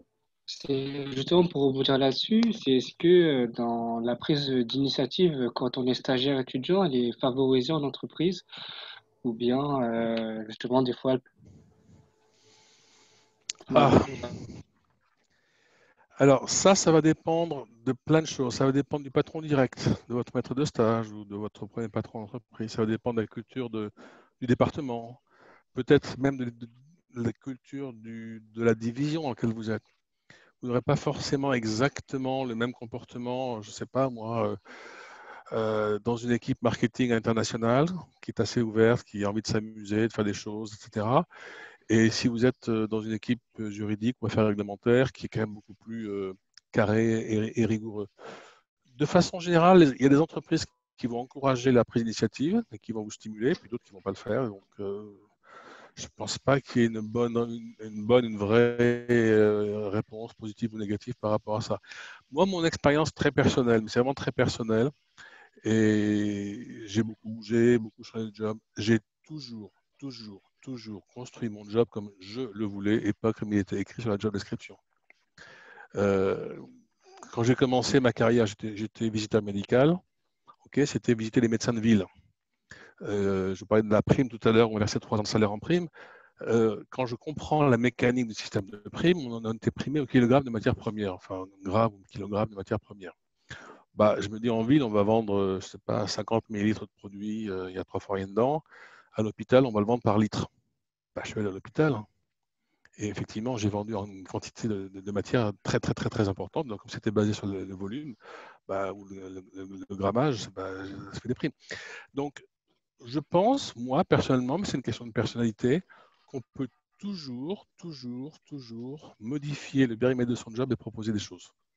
Je ne vois pas pourquoi un patron serait con. Si ça m'est arrivé une fois, dans une vie antérieure, il y a 14 ans, donc dans l'ancienne vieille Sanofi, j'ai changé dans le rapport annuel. Alors, je ne sais pas si vous voyez ce que c'est qu'un rapport annuel, c'est un gros bouquin de 150 pages, 200 pages. Dans un des chapitres, j'ai changé l'ordre de 2 paragraphes. Ça me paraissait bien mieux s'articuler dans cet ordre-là, nouveau. Je me suis fait fusiller parce qu'on ne change pas l'ordre des paragraphes. On le fait comme ça depuis toujours. Ah bon, oui chef. Bon. Mais c'est rare, c'est très très rare. En général, quand vous proposez quelque chose qui est un peu intelligent, bah, stagiaire ou jeune diplômé, pourquoi pas, oui, pourquoi pas. Si quelqu'un vous dit, en fait, enfin, là encore, c'est un peu culturel, mais si quelqu'un vous dit, non, non, on ne le fait pas, on a toujours fait comme ça, interrogez-vous de savoir si c'est le bon patron pour vous, hein. Moi, quand j'ai eu ce comportement chez Sanofi, je suis parti, hein. Ça ne fonctionnera pas, quoi. Enfin, je veux dire, moi, je peux pas. Moi, je peux pas. Il faut que je puisse avoir ma liberté d'inventer, de créer, de déplacer, de bouger les lignes, etc. Ok. Je propose qu'on avance parce que le temps file. Je sais, oui. Alors, on va passer au slide 19. Et en fait, on va y aller très, très rapidement. On a parlé de compétences tout à l'heure. Pourquoi est-ce que je mets ce slide-là? Parce que ce qu'on voudrait encourager, c'est un peu le lien avec la discussion juste précédente. Moi, je vous encouragerai toujours à gérer votre carrière vous-même. Être l'acteur de votre carrière. Pourquoi? Parce que vous êtes le meilleur acteur de votre carrière, en fait. Je ne crois pas beaucoup au rôle des RH. Alors, il y a des gens qui sont RH chez vous ou en stage de RH ou des DRH actuels. Bon, je vais faire quelques années, mais j'ai pas eu une très très bonne expérience tout au long de ma carrière avec les RH. Les boss, ça dépend. Il y a des gens qui vont vous pousser parce que s'ils vous poussent, c'est bon pour lui. Et puis au contraire, d'autres qui ne vous pousseront pas parce que s'ils vous poussent, vous risquez de prendre son poste. Donc il y a des comportements un peu déviants autour de ça. Moi, je pense que le plus simple, c'est de le faire. On revient au réseautage professionnel dont on a parlé tout à l'heure, avec les 2 caveats que j'ai déjà mentionnés, ou les 2 précautions que j'ai mentionnées, le bouche-oreille et les excès. Quand je parle de compétences, là, et ça va m'ouvrir sur la suite après, j'aime bien définir, alors c'est pas très formel, très officiel ces définitions, mais ce que j'appelle les compétences positives. Ce sont des compétences qui vous ouvrent des jobs. Si vous êtes un bon marketeur pays, c'est-à-dire que vous êtes créatif, vous apportez des solutions nouvelles, vous avez des succès, les délégués médicaux vous ont suivi, etc. C'est ce que j'appelle une compétence positive. On peut vous proposer peut-être un rôle de chef de produit monde à Londres ou à New York. Par contre, si vous ne parlez pas anglais, eh ben, c'est une compétence négative. Vous ne parlez pas suffisamment bien anglais, vous serez bloqué, vous n'irez jamais prendre le poste de chef de produit monde à Londres si vous ne parlez pas anglais. Donc, les compétences négatives vous ferment certains jobs, les compétences positives vous ouvrent des jobs. Je reviendrai tout à fait à la conclusion là-dessus, parce que c'est pour moi quelque chose d'important pour travailler sur vos compétences. Et ça, c'est presque plus vous que votre RH ou votre patron. Alors après, si vous rentrez dans certaines entreprises, il y a des procédures pour le développement des high potential, des gens à haut potentiel. OK, là, vous êtes pris en charge. Mais ce n'est pas forcément dans toutes les boîtes, dans tous les réseaux et à tous les niveaux. Quand on pense changer de job, je vais au slide 20. Moi, j'ai toujours eu l'habitude, mais là encore, c'est très personnel, d'essayer d'imaginer mes jobs selon les 3 dimensions qui sont mentionnées là. Une dimension de produit ou service, une dimension que j'appelle relation humaine, enfin c'est peut-être le nombre de personnes qui vous sont rattachées de reporting, et une dimension qui est plus budget, chiffre. Il y a des gens qui sont super bons à faire des calculs rapidement, à mettre un tableau Excel en place, mais qui ne gèrent pas bien les équipes. Il y a des gens qui vont être très forts à gérer les équipes, les directeurs régionaux de la visite médicale, par exemple, on leur demande beaucoup de relations humaines quand même. Et les produits et les services, c'est par exemple un chef de produit. Je pense qu'une façon de regarder ça, c'est toujours de vous dire, quand vous progressez, quand vous passez d'un job à l'autre, laquelle de ces dimensions vous allez développer un petit peu plus par rapport à ce que ça fait auparavant. C'est-à-dire que si vous avez été chef de produit et que vous n'aviez personne qui vous rapporte, Ya salgo. bonjour. Ah, je ne sais pas qui est sur le. Si vous avez été chef de produit dans une filiale, Eric, tu peux muter les personnes qui ont leur micro allumé en allant à droite sur les participants. Je vais essayer de les muter, ouais. Vas-y, je te laisse continuer, Pierre-Michel, pardon. Pas grave, pas grave. Donc, si vous êtes chef de produit en filiale en France, par exemple, il y a un moment où vous devriez être chef de gamme de produit ou brand director, c'est-à-dire que vous allez avoir 3-4 personnes en dessous de vous. Et puis, il y a un moment, peut-être qu'on vous dira, oui, mais enfin, bon, allez, les chiffres, développer l'aspect compétences chiffres, passer aussi aux études de marché, par exemple, faire un travail d'analytique plus précis, ou au contraire, en pricing, par exemple, faire un travail plus précis. Donc, l'aspect produit, relations humaines, chiffre, budget, quelque part en alternant les jobs et en progressant à chaque fois dans cette catégorie-là. J'ai vu passer une question, mais elle a disparu. Je ne sais pas si je dois y répondre ou pas. Slide 21. Là, je reviens sur quelque chose qu'on a déjà un peu évoqué et on se rejoint on rejoint un peu le faire, etc. Je vous ai parlé de 3 dimensions qui me paraissent moins importantes, produits, services ou relations humaines ou budget, mais vous allez voir qu'au moment de votre carrière, au moment où vous évoluez, vous allez passer d'un stade où vous faites vous-même, vous êtes en début de carrière, donc vous fabriquez, vous écrivez, vous produisez des slides, encore qu'on en fait parfois aussi plus tard des slides, mais vous faites quelque chose vous-même. Puis il y a un moment où vous progressez dans votre carrière et vous allez faire à d'autres. Et là, on revient par exemple au travail en matrice, mais pas uniquement, dans les équipes projets, etc. Et à mon avis, le stade ultime, de mon point de vue, c'est plus de faire, mais d'influencer les autres à faire. Faire, en général, vous avez une autorité hiérarchique sur quelqu'un, conventionnel, vous pouvez virer quelqu'un, recruter, si vous voulez, donc vous avez autorité.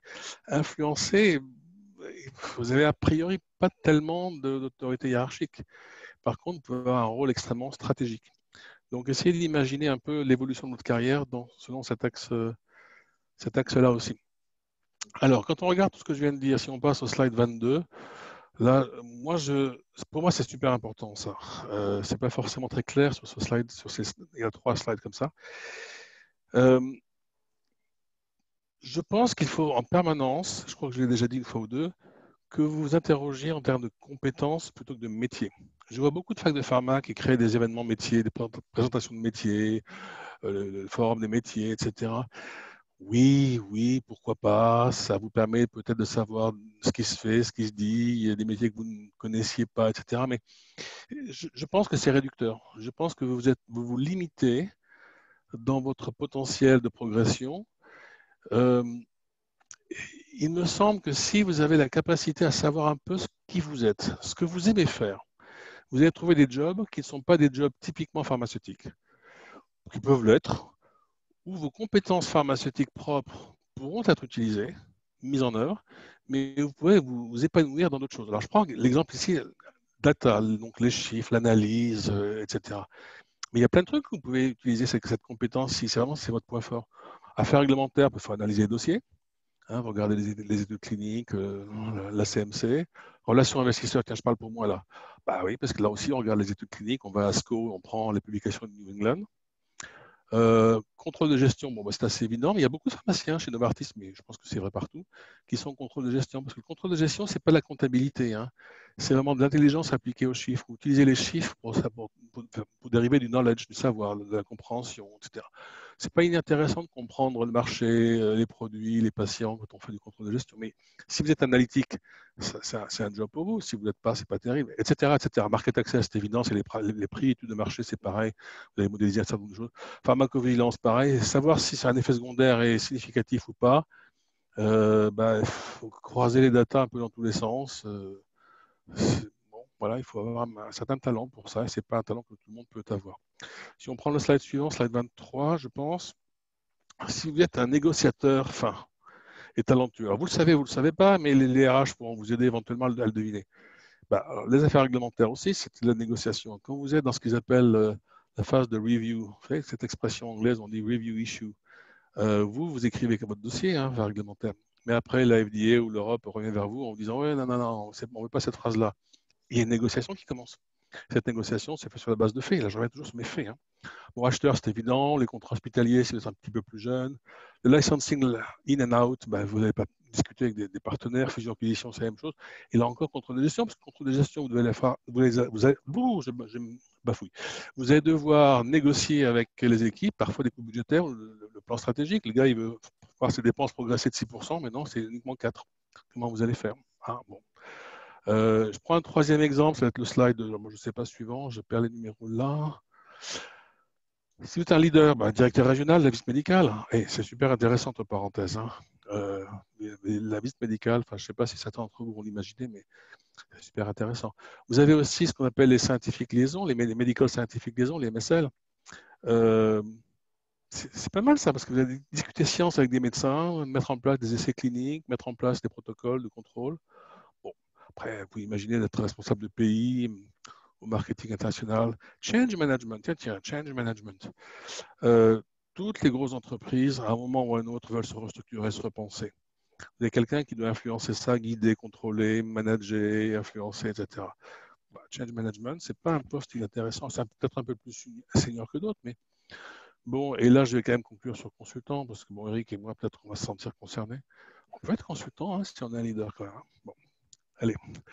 Passons au slide suivant, qui sont des slides, on va parler des outils qui sont donnés aux entreprises, que les entreprises utilisent pour vous manager.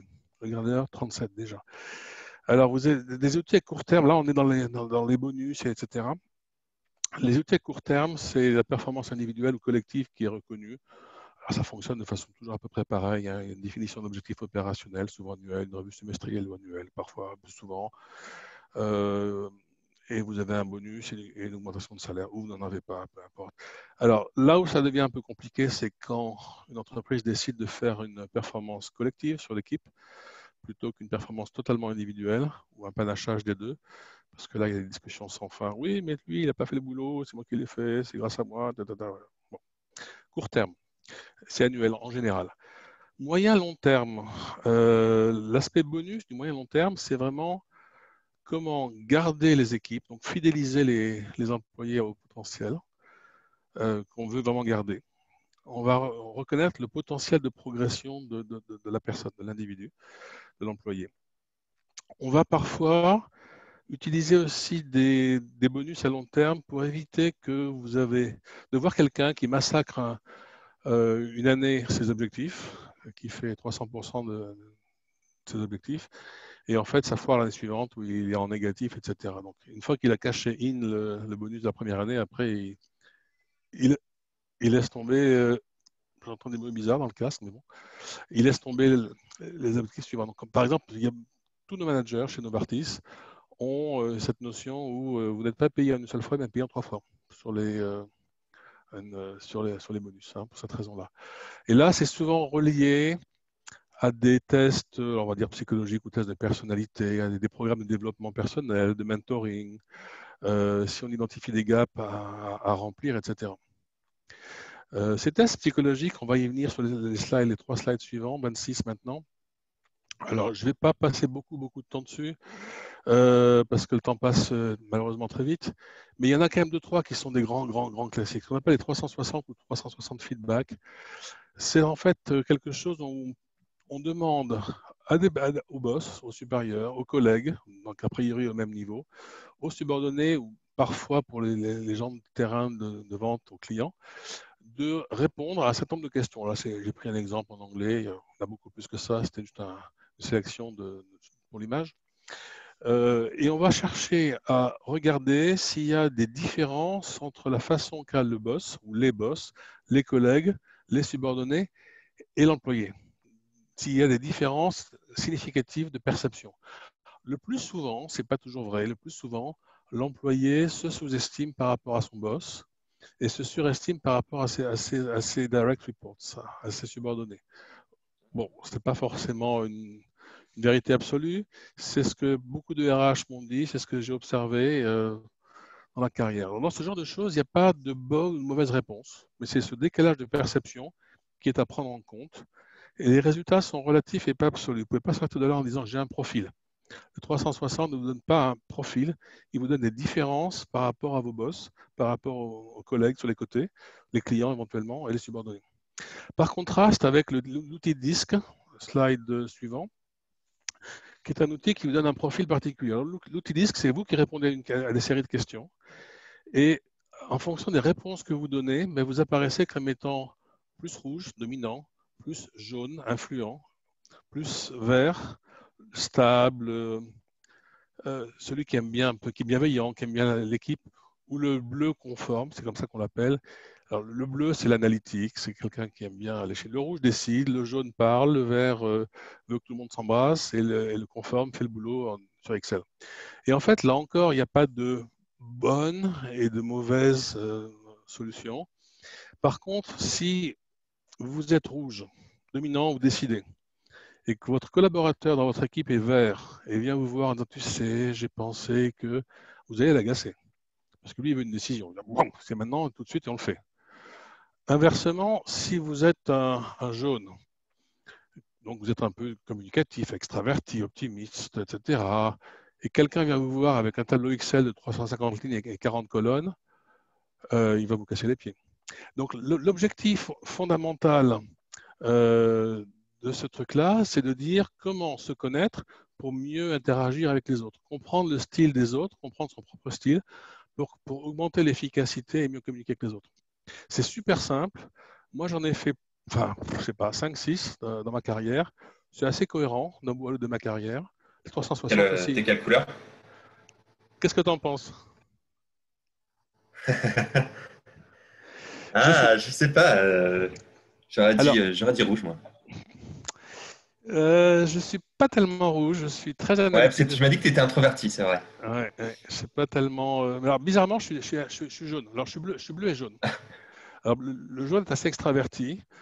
Bon, c'est peut-être une question d'âge, mais je suis assez analytique. Je ne suis pas rouge.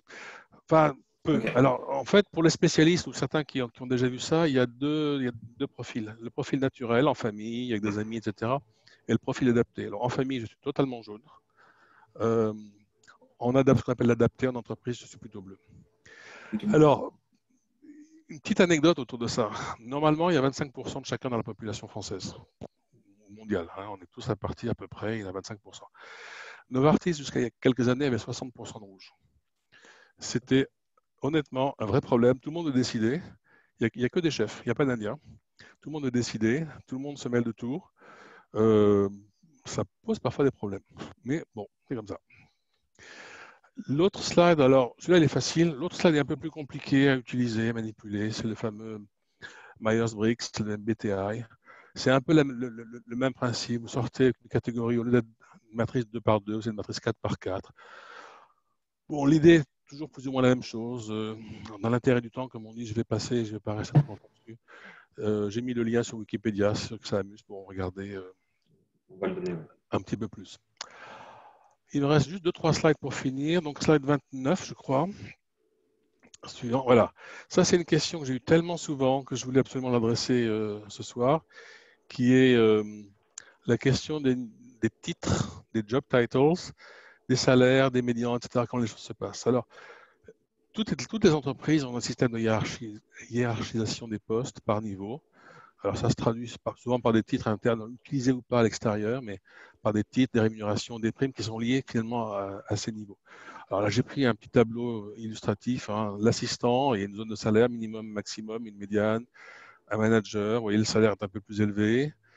Alors, la coïncidence fait que je mets le minimum au niveau de la médiane, mais c'est vraiment parce que c'est plus facile en PowerPoint. Ouais. Le directeur encore un peu au-dessus.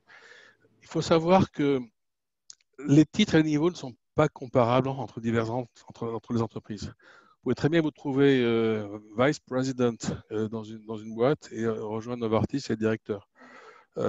Beaucoup d'agences de communication, on en a beaucoup qui viennent de Londres chez Novartis parce qu'ils parlent anglais, etc. Et c'est important, mais on a beaucoup de personnes qui étaient VP ou même SVP, senior VP à Londres qui sont juste directeurs, enfin, juste si on peut dire, juste directeurs chez Novartis. Donc, ne cherchons pas à comparer. Par contre, les salaires, ça aide avec un gros caveat, c'est que les salaires suisses de Novartis et de Roche sont quand même très élevés. Donc, il faut faire attention. 30% d'augmentation de salaire quand on arrive chez Novartis, ben, c'est probablement le même salaire qu'à Londres dans l'échelle locale, si on veut. Bon. En général, vous commencez dans la partie inférieure de l'échelle des salaires. On met rarement les gens à la médiane, sauf si au-dessus, sauf si leur parcours extérieur, on veut un expert qui a déjà fait le métier, exactement ce métier-là, et il était payé plus que la médiane de la zone de salaire. Donc, ça peut arriver. Mais en général, on essaye de le laisser en dessous pour laisser une marge de manœuvre sur 3, 4, 5 ans. Si la moyenne des augmentations de salaire dans un pays pour une année donnée de 1 ou 1,5%, qu'on puisse donner 2-3% en début de carrière, c'est toujours flatteur, c'est toujours plaisant. Et ça évite aussi de payer trop cher et d'être coincé par la suite. Et puis, si jamais on ne fait pas affaire avec la personne, bon ben, on aura un peu moins à dépenser. Il est rare, mais ça peut arriver qu'un employé ait un salaire plus élevé que son patron. Alors, c'est pas très très bien vécu, hein. Pour l'avoir vécu moi-même, enfin, en l'occurrence, c'était mon patron qui l'a pas bien vécu. Différent. Oui, oui. Ça plaît pas. Mais en fait, ce qui se passe, c'est que souvent, si le salaire du patron est très légèrement inférieur, en fait, très très souvent, c'est compensé par les primes, les stock options, les choses comme ça, d'autres formes de rémunération qui sont liées au grade, ce qui fait qu'on appelle la total compensation et en général quand même plus favorable à la personne qui est très légèrement au-dessus. Euh, donc c'est pour ça que j'invite toujours les gens, moi, à ne pas chercher à comparer les salaires, les titres, les machins. C'est tentant, hein. Honnêtement, c'est tentant forcément.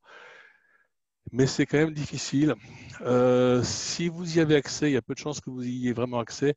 Il y a des enquêtes de salaire qui sont faites chaque année, hein, par secteur, dans un pays, etc. Ça peut donner des ordres de grandeur, mais c'est quand même difficile d'y avoir accès avec la finesse. Est-ce que va publier le Point ou l'Express ou je ne sais pas quoi, c'est grosso modo totalement inutile. Et enfin, peut-être le slide le plus joli en couleur, j'en sais rien. Les gars, faites un effort sur l'anglais. On y Faites arrive. un effort sur l'anglais. Alors, pour deux raisons. D'abord, parce que vous aurez peut-être la chance d'être transféré, expatrié dans un pays anglophone. Voilà, il y en a quelques-uns, drapeau ici, ok, très bien. Mais surtout, bon sang, surtout, dans des réunions internationales, si vous ne comprenez pas la question qu'on vous pose, si vous répondez à côté, mais vous allez être éliminé. Je pense, alors c'était pas une pharmacienne, c'était une médecin, une femme médecin qui était brillante. Alors, à mon sens, c'était brillante. On travaillait sur un projet ensemble de réorganisation du marketing. C'est Change Management dont je parlais tout à l'heure. Et donc, elle était responsable marketing d'une des divisions en France. Moi, j'étais au marketing global aux États-Unis. Donc, il y avait un projet de 7-8 personnes. Un jour, je me retrouve à Paris et donc on fait la réunion de l'équipe projet à Paris. Cette fille ne comprenait pas les questions que le directeur marketing, qui était américain, c'est vrai, mais ne comprenait pas les questions qu'il lui posait. Donc je mettais le truc en mute là sur la table, c'est le Spiderphone pour ceux qui ont déjà vu cette espèce d'instrument un peu bizarre. Je mettais en mute, je lui expliquais la question, puis elle lève le mute parce que bon, le gars l'a regardé et attendait la réponse. Elle répondait en général à côté. Elle s'est fait éliminer. Elle n'a pas pu rester entreprise. Cette fille, à mon avis, était brillante, elle était fine, intelligente, elle avait plein de qualités, mais elle s'est fait éliminer. Et elle n'a pas pu rester dans la filiale française de Roussel-Duclaf, qui n'était pas une petite filiale. Roussel-Duclaf, à l'époque, en France, c'était gros. Donc, on aurait pu imaginer que même si elle ne parlait pas anglais, on pouvait rester en France. Non. Alors, je ne parle pas après Et là, c'était vraiment un poste franco-français, hein. Elle était directeur marketing ou directrice marketing, France, pour, je ne sais plus, les antibiotiques ou je ne sais plus quoi. Et je ne parle même pas d'un rôle international, là. C'était vraiment. Donc, faites ce que vous pouvez, mais faites des efforts. Il y a pas mal de questions sur les langues dans le chat. Alors, rapidement, est-ce que tu penses que d'autres langues sont nécessaires autres que l'anglais et le français euh, pour, pour travailler dans l'industrie pharmaceutique? Alors, je vais être un peu méchant, mais français, ça n'a aucun intérêt, sauf pour travailler en France. Parler anglais. Après, si En Alsace, vous par avez. exemple. Pardon? En Alsace, par exemple, là où tu travailles, Novartis ou Roche, est-ce que c'est nécessaire de parler allemand, par exemple? Pas au niveau manager. Au niveau secrétaire, au niveau employé de bureau, au niveau à la cantine, etc. Oui, il faut parler allemand. Mais pour les managers et au-dessus, non, non, non, non, c'est l'anglais. Par contre, si vous avez la chance, je sais pas si c'est la chance, mais de parler espagnol, par exemple, très bien, mais vraiment très bien, ça sera quelque chose qui vous amènera peut-être à être transféré en Amérique latine ou responsable d'une zone basée à Miami ou ailleurs, hein. Donc, il peut y avoir des situations où d'autres langues pourront être utiles. Mais vous en bistrouillez pas à aller apprendre d'autres langues maintenant. Peaufinez votre anglais, peaufinez votre anglais. Alors, l'anglais, en fac de pharma, vous avez fait beaucoup d'efforts. Moi, j'ai vu beaucoup depuis 30 ans. L'écrit est bien bon. On reçoit des emails de jeunes Français. On lit l'email, on comprend, c'est clair, c'est structuré, c'est plutôt bien foutu. Mais faites un effort sur la prononciation, bon sang. Faites un effort sur la prononciation.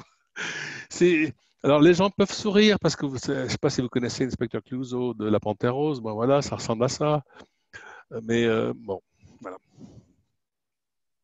Est-ce qu'il n'y aurait pas des formations en interne du coup pour s'améliorer? Enfin, est-ce qu'une entreprise, tu disais, parfois elle mise sur les talents et du coup propose des formations en interne? Est-ce que c'est quelque chose qui se fait ou en fait il faut faire ça en autodidacte et essayer de le peaufiner comme ça? Alors, les entreprises, si l'entreprise croit en vous, oui, elle le fera. Ok. Donc, elle vous enverra faire des stages de langue. Bon. Très, très honnêtement, je n'ai jamais vu que ça a fonctionné avec personne. Ok. J'ai vu des gens qui ont passé 30 heures, 60 heures, 90 heures à apprendre l'anglais. Et ben, l'amélioration incrémentale était vraiment minimum. Par contre, il faut se lancer. Alors, c'est bon, il faut un peu de. euh, je ne veux pas utiliser un mot trivial, mais il faut un peu de courage. Voilà, on va rester comme honnête, poli. Il Ouais. faut être un peu courageux pour, dans une réunion, essayer de s'exprimer. Mais si vous commencez relativement tout de suite, là, en tant que stagiaire ou premier job, etc., vous allez vous y faire. Ça va rentrer, vous allez gagner en confiance, vous allez vous rendre compte que les gens vous comprennent, que vous faites comprendre, que vous les comprenez, etc. Mais Ouais. donc ça se fera doucement. L'autodidacte, ouais, si vous voulez écouter la télé en VO, c'est pas plus mal non plus, hein. Il faut que ça rentre dans l'oreille. Il faut que, pour que ça fonctionne bien, il faut que les gens aient dans l'oreille diverses langues. Moi, j'ai beaucoup travaillé avec les États-Unis. J'ai travaillé aux États-Unis et avec beaucoup d'Américains. J'ai aucune difficulté, aucune, avec aucun Américain que ce soit de Floride, de Californie, de Texas ou ce que tu veux. Les Australiens, les Africains du Sud, j'ai beaucoup de mal. Ouais. C'est bon.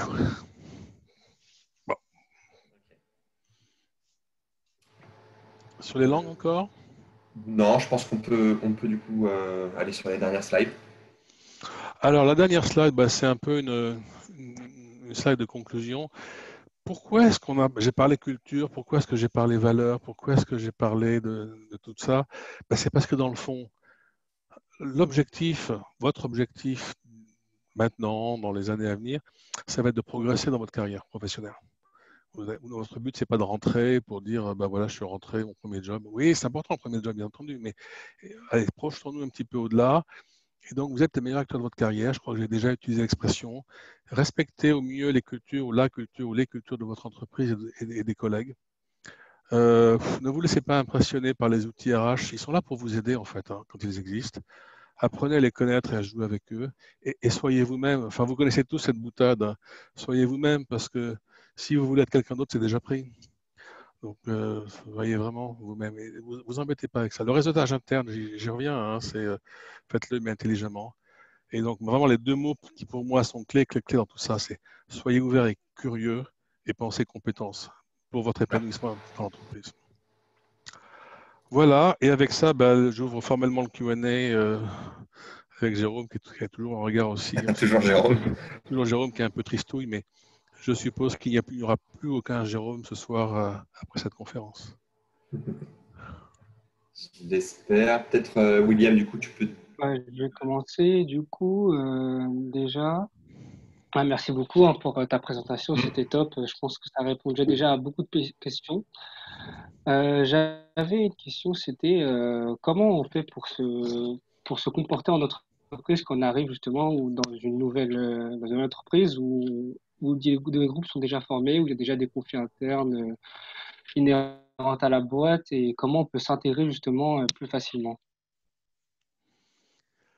Alors, normalement, c'est à votre patron de s'occuper de ça.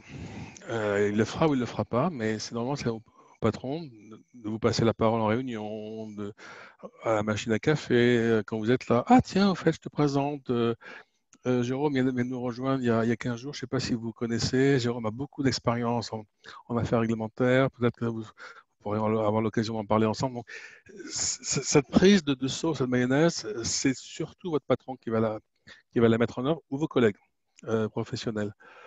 Euh, En tant que nouveau dans une entreprise, moi, mon conseil, c'est toujours rester humble, rester discret, c'est de rester effacé.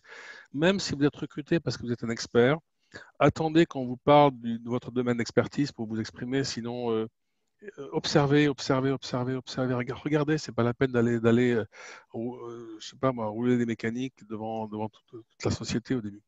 L'intégration se fera naturellement. Surtout si vous montrez des compétences techniques. Ok, alors j'ai encore d'autres questions.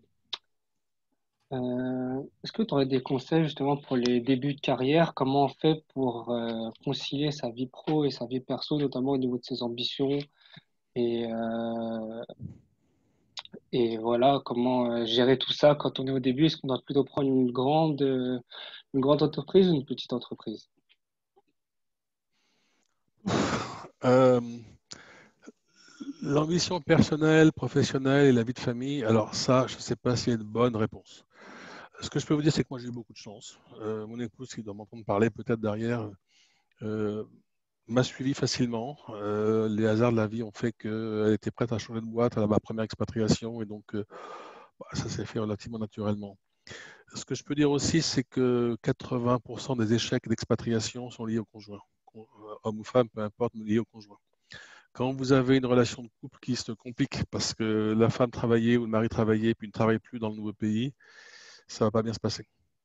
Alors, les RH, ils sont sensibles et c'est pour ça que j'aimais bien, au début, je vous parlais du réseautage au moment de l'onboarding ou de l'intégration des nouveaux arrivants, parce que quand on nous présentait des Français, il m'est arrivé dans des discussions sur l'école, où est-ce qu'il vaut mieux être à Bâle ou côté français, c'est quoi les implications, etc. Ça aide aussi à percevoir euh, comment se positionner. Ensuite, l'autre aspect de la question qui, à mon avis, n'a rien à voir, mais plutôt une grande entreprise, une petite entreprise, alors ça, j'en sais rien.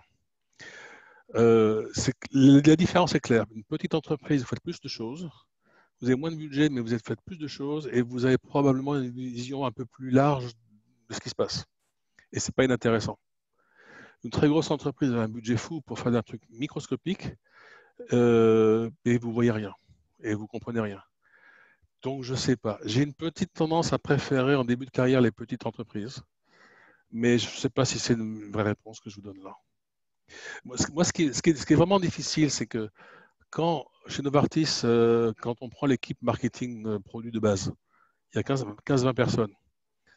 Quand j'ai commencé ma carrière, dans la boîte où j'étais, l'équipe marketing, c'était un chef de produit. Pas l'international, hein. Donc le gars, dans ma petite boîte où j'étais, qui était basée aux États-Unis, il savait tout. Et c'était formidable. Chez Novartis, vous allez voir quelqu'un qui fait tel aspect sur le market access, sur le médical, sur le pricing, sur, je sais pas, sur les aides de visite, sur le prochain congrès, il ne sait rien. C'est tellement étroit ce qu'il a à faire ou ce qu'elle a à faire qu'il ne sait rien. Mais en même temps, il va se retrouver avec 2 ou 3 millions de budget à gérer pour faire un congrès médical, alors qu'une petite boîte, il aura 100 millions pour gérer un congrès médical. Alors, donc après, ça dépend des goûts de chacun. Je pense qu'il n'y a pas de bonne mauvaise réponse là. Il faut juste voir la différence et qu'est-ce qui vous motive le plus. Bon, merci beaucoup pour cette réponse. C'est vrai que moi, je suis quand même d'accord avec toi. C'est souvent voir. Je pense que la question, elle se répond justement en fonction des besoins de chacun. Et on a souvent demandé que faire après le diplôme. Je pense que tu as parfaitement répondu. Euh, j'ai une question aussi, c'est en France, on a tendance à segmenter les métiers du pharmacien par spécialité. On peut le voir justement lors de nos études déjà, où on doit se spécialiser rapidement, directement en cinquième année, en fin de quatrième année, et ensuite faire un master 2 en sixième année. en faisant nos spécialités. Mais est-ce que c'est vraiment une bonne méthode ou est-ce qu'on doit mettre justement notre avant notre flexibilité? Et est-ce que le pharmacien aussi aujourd'hui doit devoir compléter sa formation initiale avec d'autres compétences qu'on peut avoir à côté, des doubles diplômes, du code, de la... Alors, des choses alors, comme ça. oui, William, c'est une bonne question et c'est effectivement très franchouillard de cette segmentation du métier, apprendre très tôt, rester dans un créneau, être très étroit. C'est quelque chose qui m'a beaucoup surpris dès que j'ai quitté la France. On trouve des gens dans des métiers, dans des rôles, dans des fonctions, qui ont des parcours totalement bizarres. Moi, je me rappelle avoir quelqu'un qui a fait l'équivalent d'un doctorat de droit médiéval et qui était au marketing aux États-Unis. Et la première fois que j'ai appris son histoire, je me suis dit, mais c'est quoi cette histoire? Chez Novartis, il y a quelques années, le patron du développement monde avait fait des études de théologie. Donc, il avait appris la religion. C'était pas un médecin. Au bout d'un certain temps, il est devenu médecin. Mais au départ, il a fait des études de théologie et il est rentré. Alors, c'était pas chez Novartis, c'était un concurrent à l'époque. Ça, c'est à peu près impossible en France parce que on ne fonctionne pas comme ça. Et c'est très dommage. Je vois mes enfants enfin, deux de mes enfants sont à Londres. Enfin, l'une est encore actuellement employée à Londres. Ils ont des tas de profils assez étonnants. Hein. Ils font de la sociologie, ils peuvent faire n'importe quoi. Pas forcément le métier qui prédispose au rôle qu'on va employer. Après, je rebondis sur l'aspect culture et sur l'aspect surtout curiosité. Si vous êtes curieux, et dans une entreprise qui n'est pas purement franco-française, vous allez vous balader dans l'entreprise, dans les métiers, dans la vie, vous allez vous amuser, vous épanouir dans plein de choses. Et pas du tout forcément dans ce que vous avez pensé rentrer. C'est pour ça que Jérôme était quand même sacrément coincé quand je lui parle est-ce qu'il a imaginé de travailler sur l'aspect phase 3, phase 4, préparation, dessin de l'essai clinique.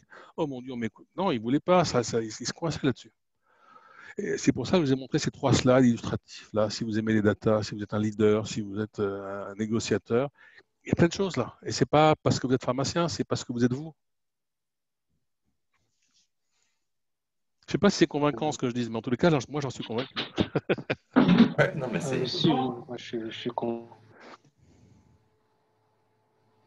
Eric, est-ce que t'as des questions, toi, de ton côté, ou sinon je continue? Bah, il y en a pas mal en fait de questions. Malheureusement, je Ouais, pense je qu'on ne vois que pourra ça défile un pas petit peu. répondre à tout. Si tu en as une pertinente, je te laisse y aller. Hein.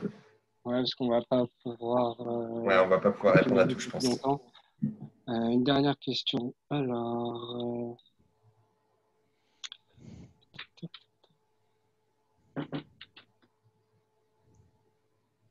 est-ce que, voilà, j'ai une question. Est-ce que le pharmacien en industrie pharmaceutique est privilégié ou alors a des compétences supplémentaires par rapport aux autres professionnels, les médecins ou alors ceux qui ont fait du droit, etc. Et est-ce qu'il est important de mettre justement notre thèse et notre doctorat pharmaceutique en avant? Alors, le doctorat en tant que titre, non. La thèse, oui, si son contenu a une signification, je dirais presque concrète, opérationnelle pour le job. Euh, Moi, je crois que les compétences typiques du pharmacien, le pharmacien est peut-être le seul, et même vraiment le seul, à avoir une compréhension holistique de l'entreprise. C'est-à-dire qu'il comprend tout.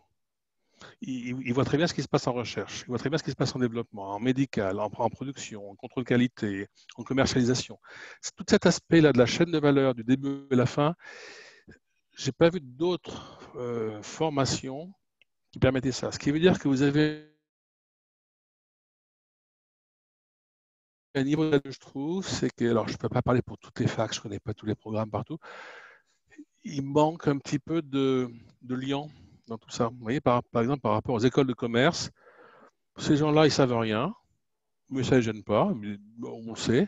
Par contre, ils créent ce lien qui fait qu'ils donnent du sens à ce qu'ils font. Ils donnent du sens à leur activité, à leur métier, etc.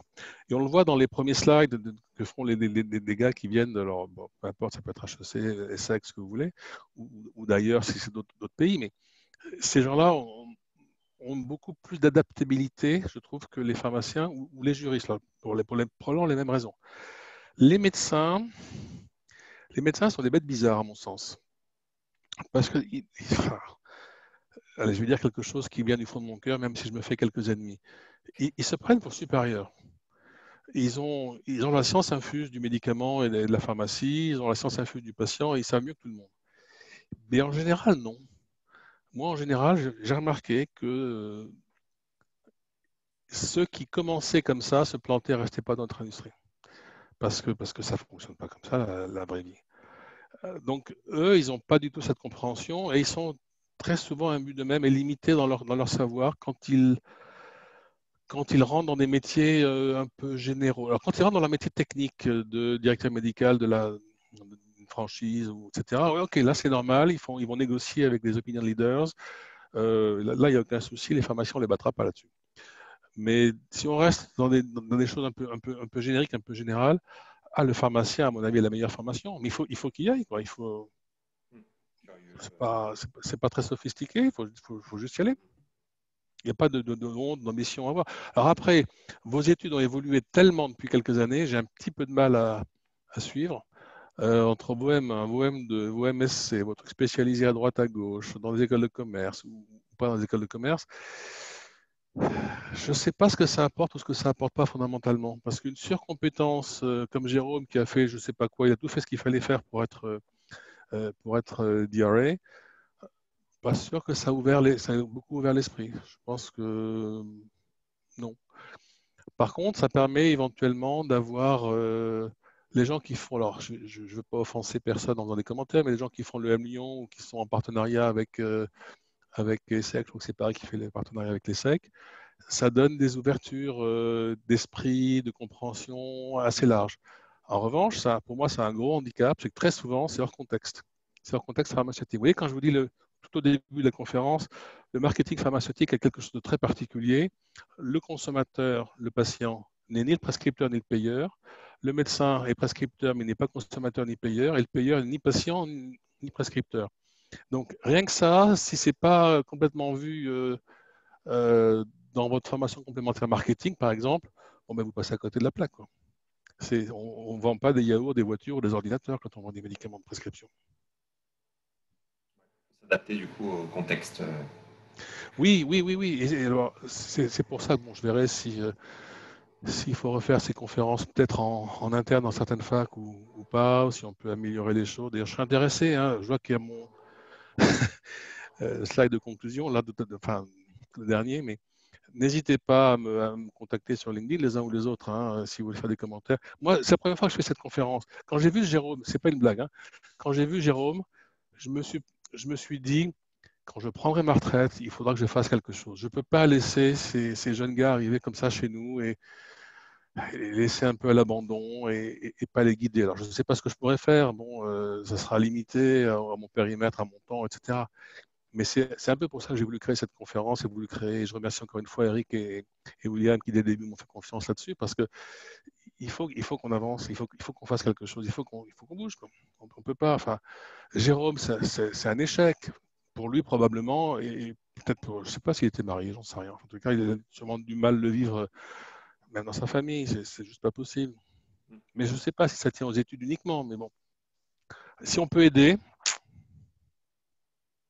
Ouais, ben, je pense du coup là, tu en as aidé beaucoup. Du coup, on a atteint quand même 250 personnes. On a quand même bon, le temps file, donc on en a perdu un peu, mais je pense que dans l'idée, on a vraiment bien compris l'intérêt de cette curiosité qu'il fallait avoir et de cette ouverture d'esprit qu'il fallait dans le monde de l'entreprise pour pouvoir s'adapter aux différentes cultures.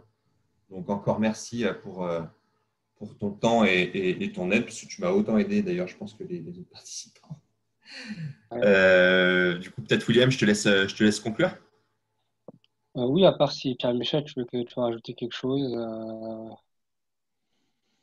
Non, juste pour dire une fois encore que je vous remercie tous pour l'organisation. C'était super, ça m'a fait plaisir. J'y pense depuis, je vous dis 3 ans. Très concrètement, depuis, je ne sais pas quand, en juin, quand on s'est parlé, Eric et William. J'ai fait ces slides surtout cet été, pendant que j'étais encore un petit peu en vacances. Et vraiment, j'ai été heureux de pouvoir faire partager, j'espère, un peu de ma passion pour cette industrie et comment s'y comporter pour s'y intégrer au mieux et s'y épanouir. Merci à vous. Merci à toi surtout. C'était vraiment top. Nous, on a beaucoup appris, que ce soit moi ou les autres étudiants. Donc, si tu veux continuer sur cette lancée et faire d'autres visioconférences avec nous tous les jours, hein, comme si comme t'as le temps, nous, on est toujours preneur de ton expérience et de tes conseils. Merci à toi, Eric, d'avoir animé cette conférence avec Pierre-Michel. C'était Merci. top. T'as su rendre la conférence dynamique. Merci à OCF et au CEFI pour l'organisation, pour la communication. Mm. C'était vraiment top. On a eu un nombre assez incroyable. On a pu avoir une conférence jusqu'à 250 personnes. C'est vraiment pas mal. Étant donné les conditions actuelles, nous, on est très, très contents. J'espère que la conférence vous a plu. Si vous avez d'autres questions, nous, on est tout à fait disponible. Si vous voulez nous envoyer un petit mail ou quoi, nous, on prend tout. Et si jamais il faut, on les enverra les questions vers Pierre-Michel. Et Tu sais, voilà, c'est William, tout. qu'il y avait J'espère que un replay aussi qui allait être disponible. c'est ça exactement. Il y a un replay qui va arriver. Il y aura un petit message sur l'événement Facebook et sur nos réseaux sociaux pour vous annoncer le replay, savoir comment il sera mis en place, etc. Donc, je vous invite à suivre les pages du CEFI, de l'Encéphale et de l'Allée pour être tenu au courant sur cet événement-là et les prochains surtout. Donc voilà, je vais conclure ici. Je vous remercie à tous et à toutes d'être venus. C'était vraiment top. Merci pour les questions. Merci pour votre implication. C'était génial. Merci à toi, Pierre-Michel. Merci à toi, Eric. Et j'espère qu'on se retrouvera très bientôt. Ça marche. Bah, écoutez, passez une bonne soirée. Merci à tous.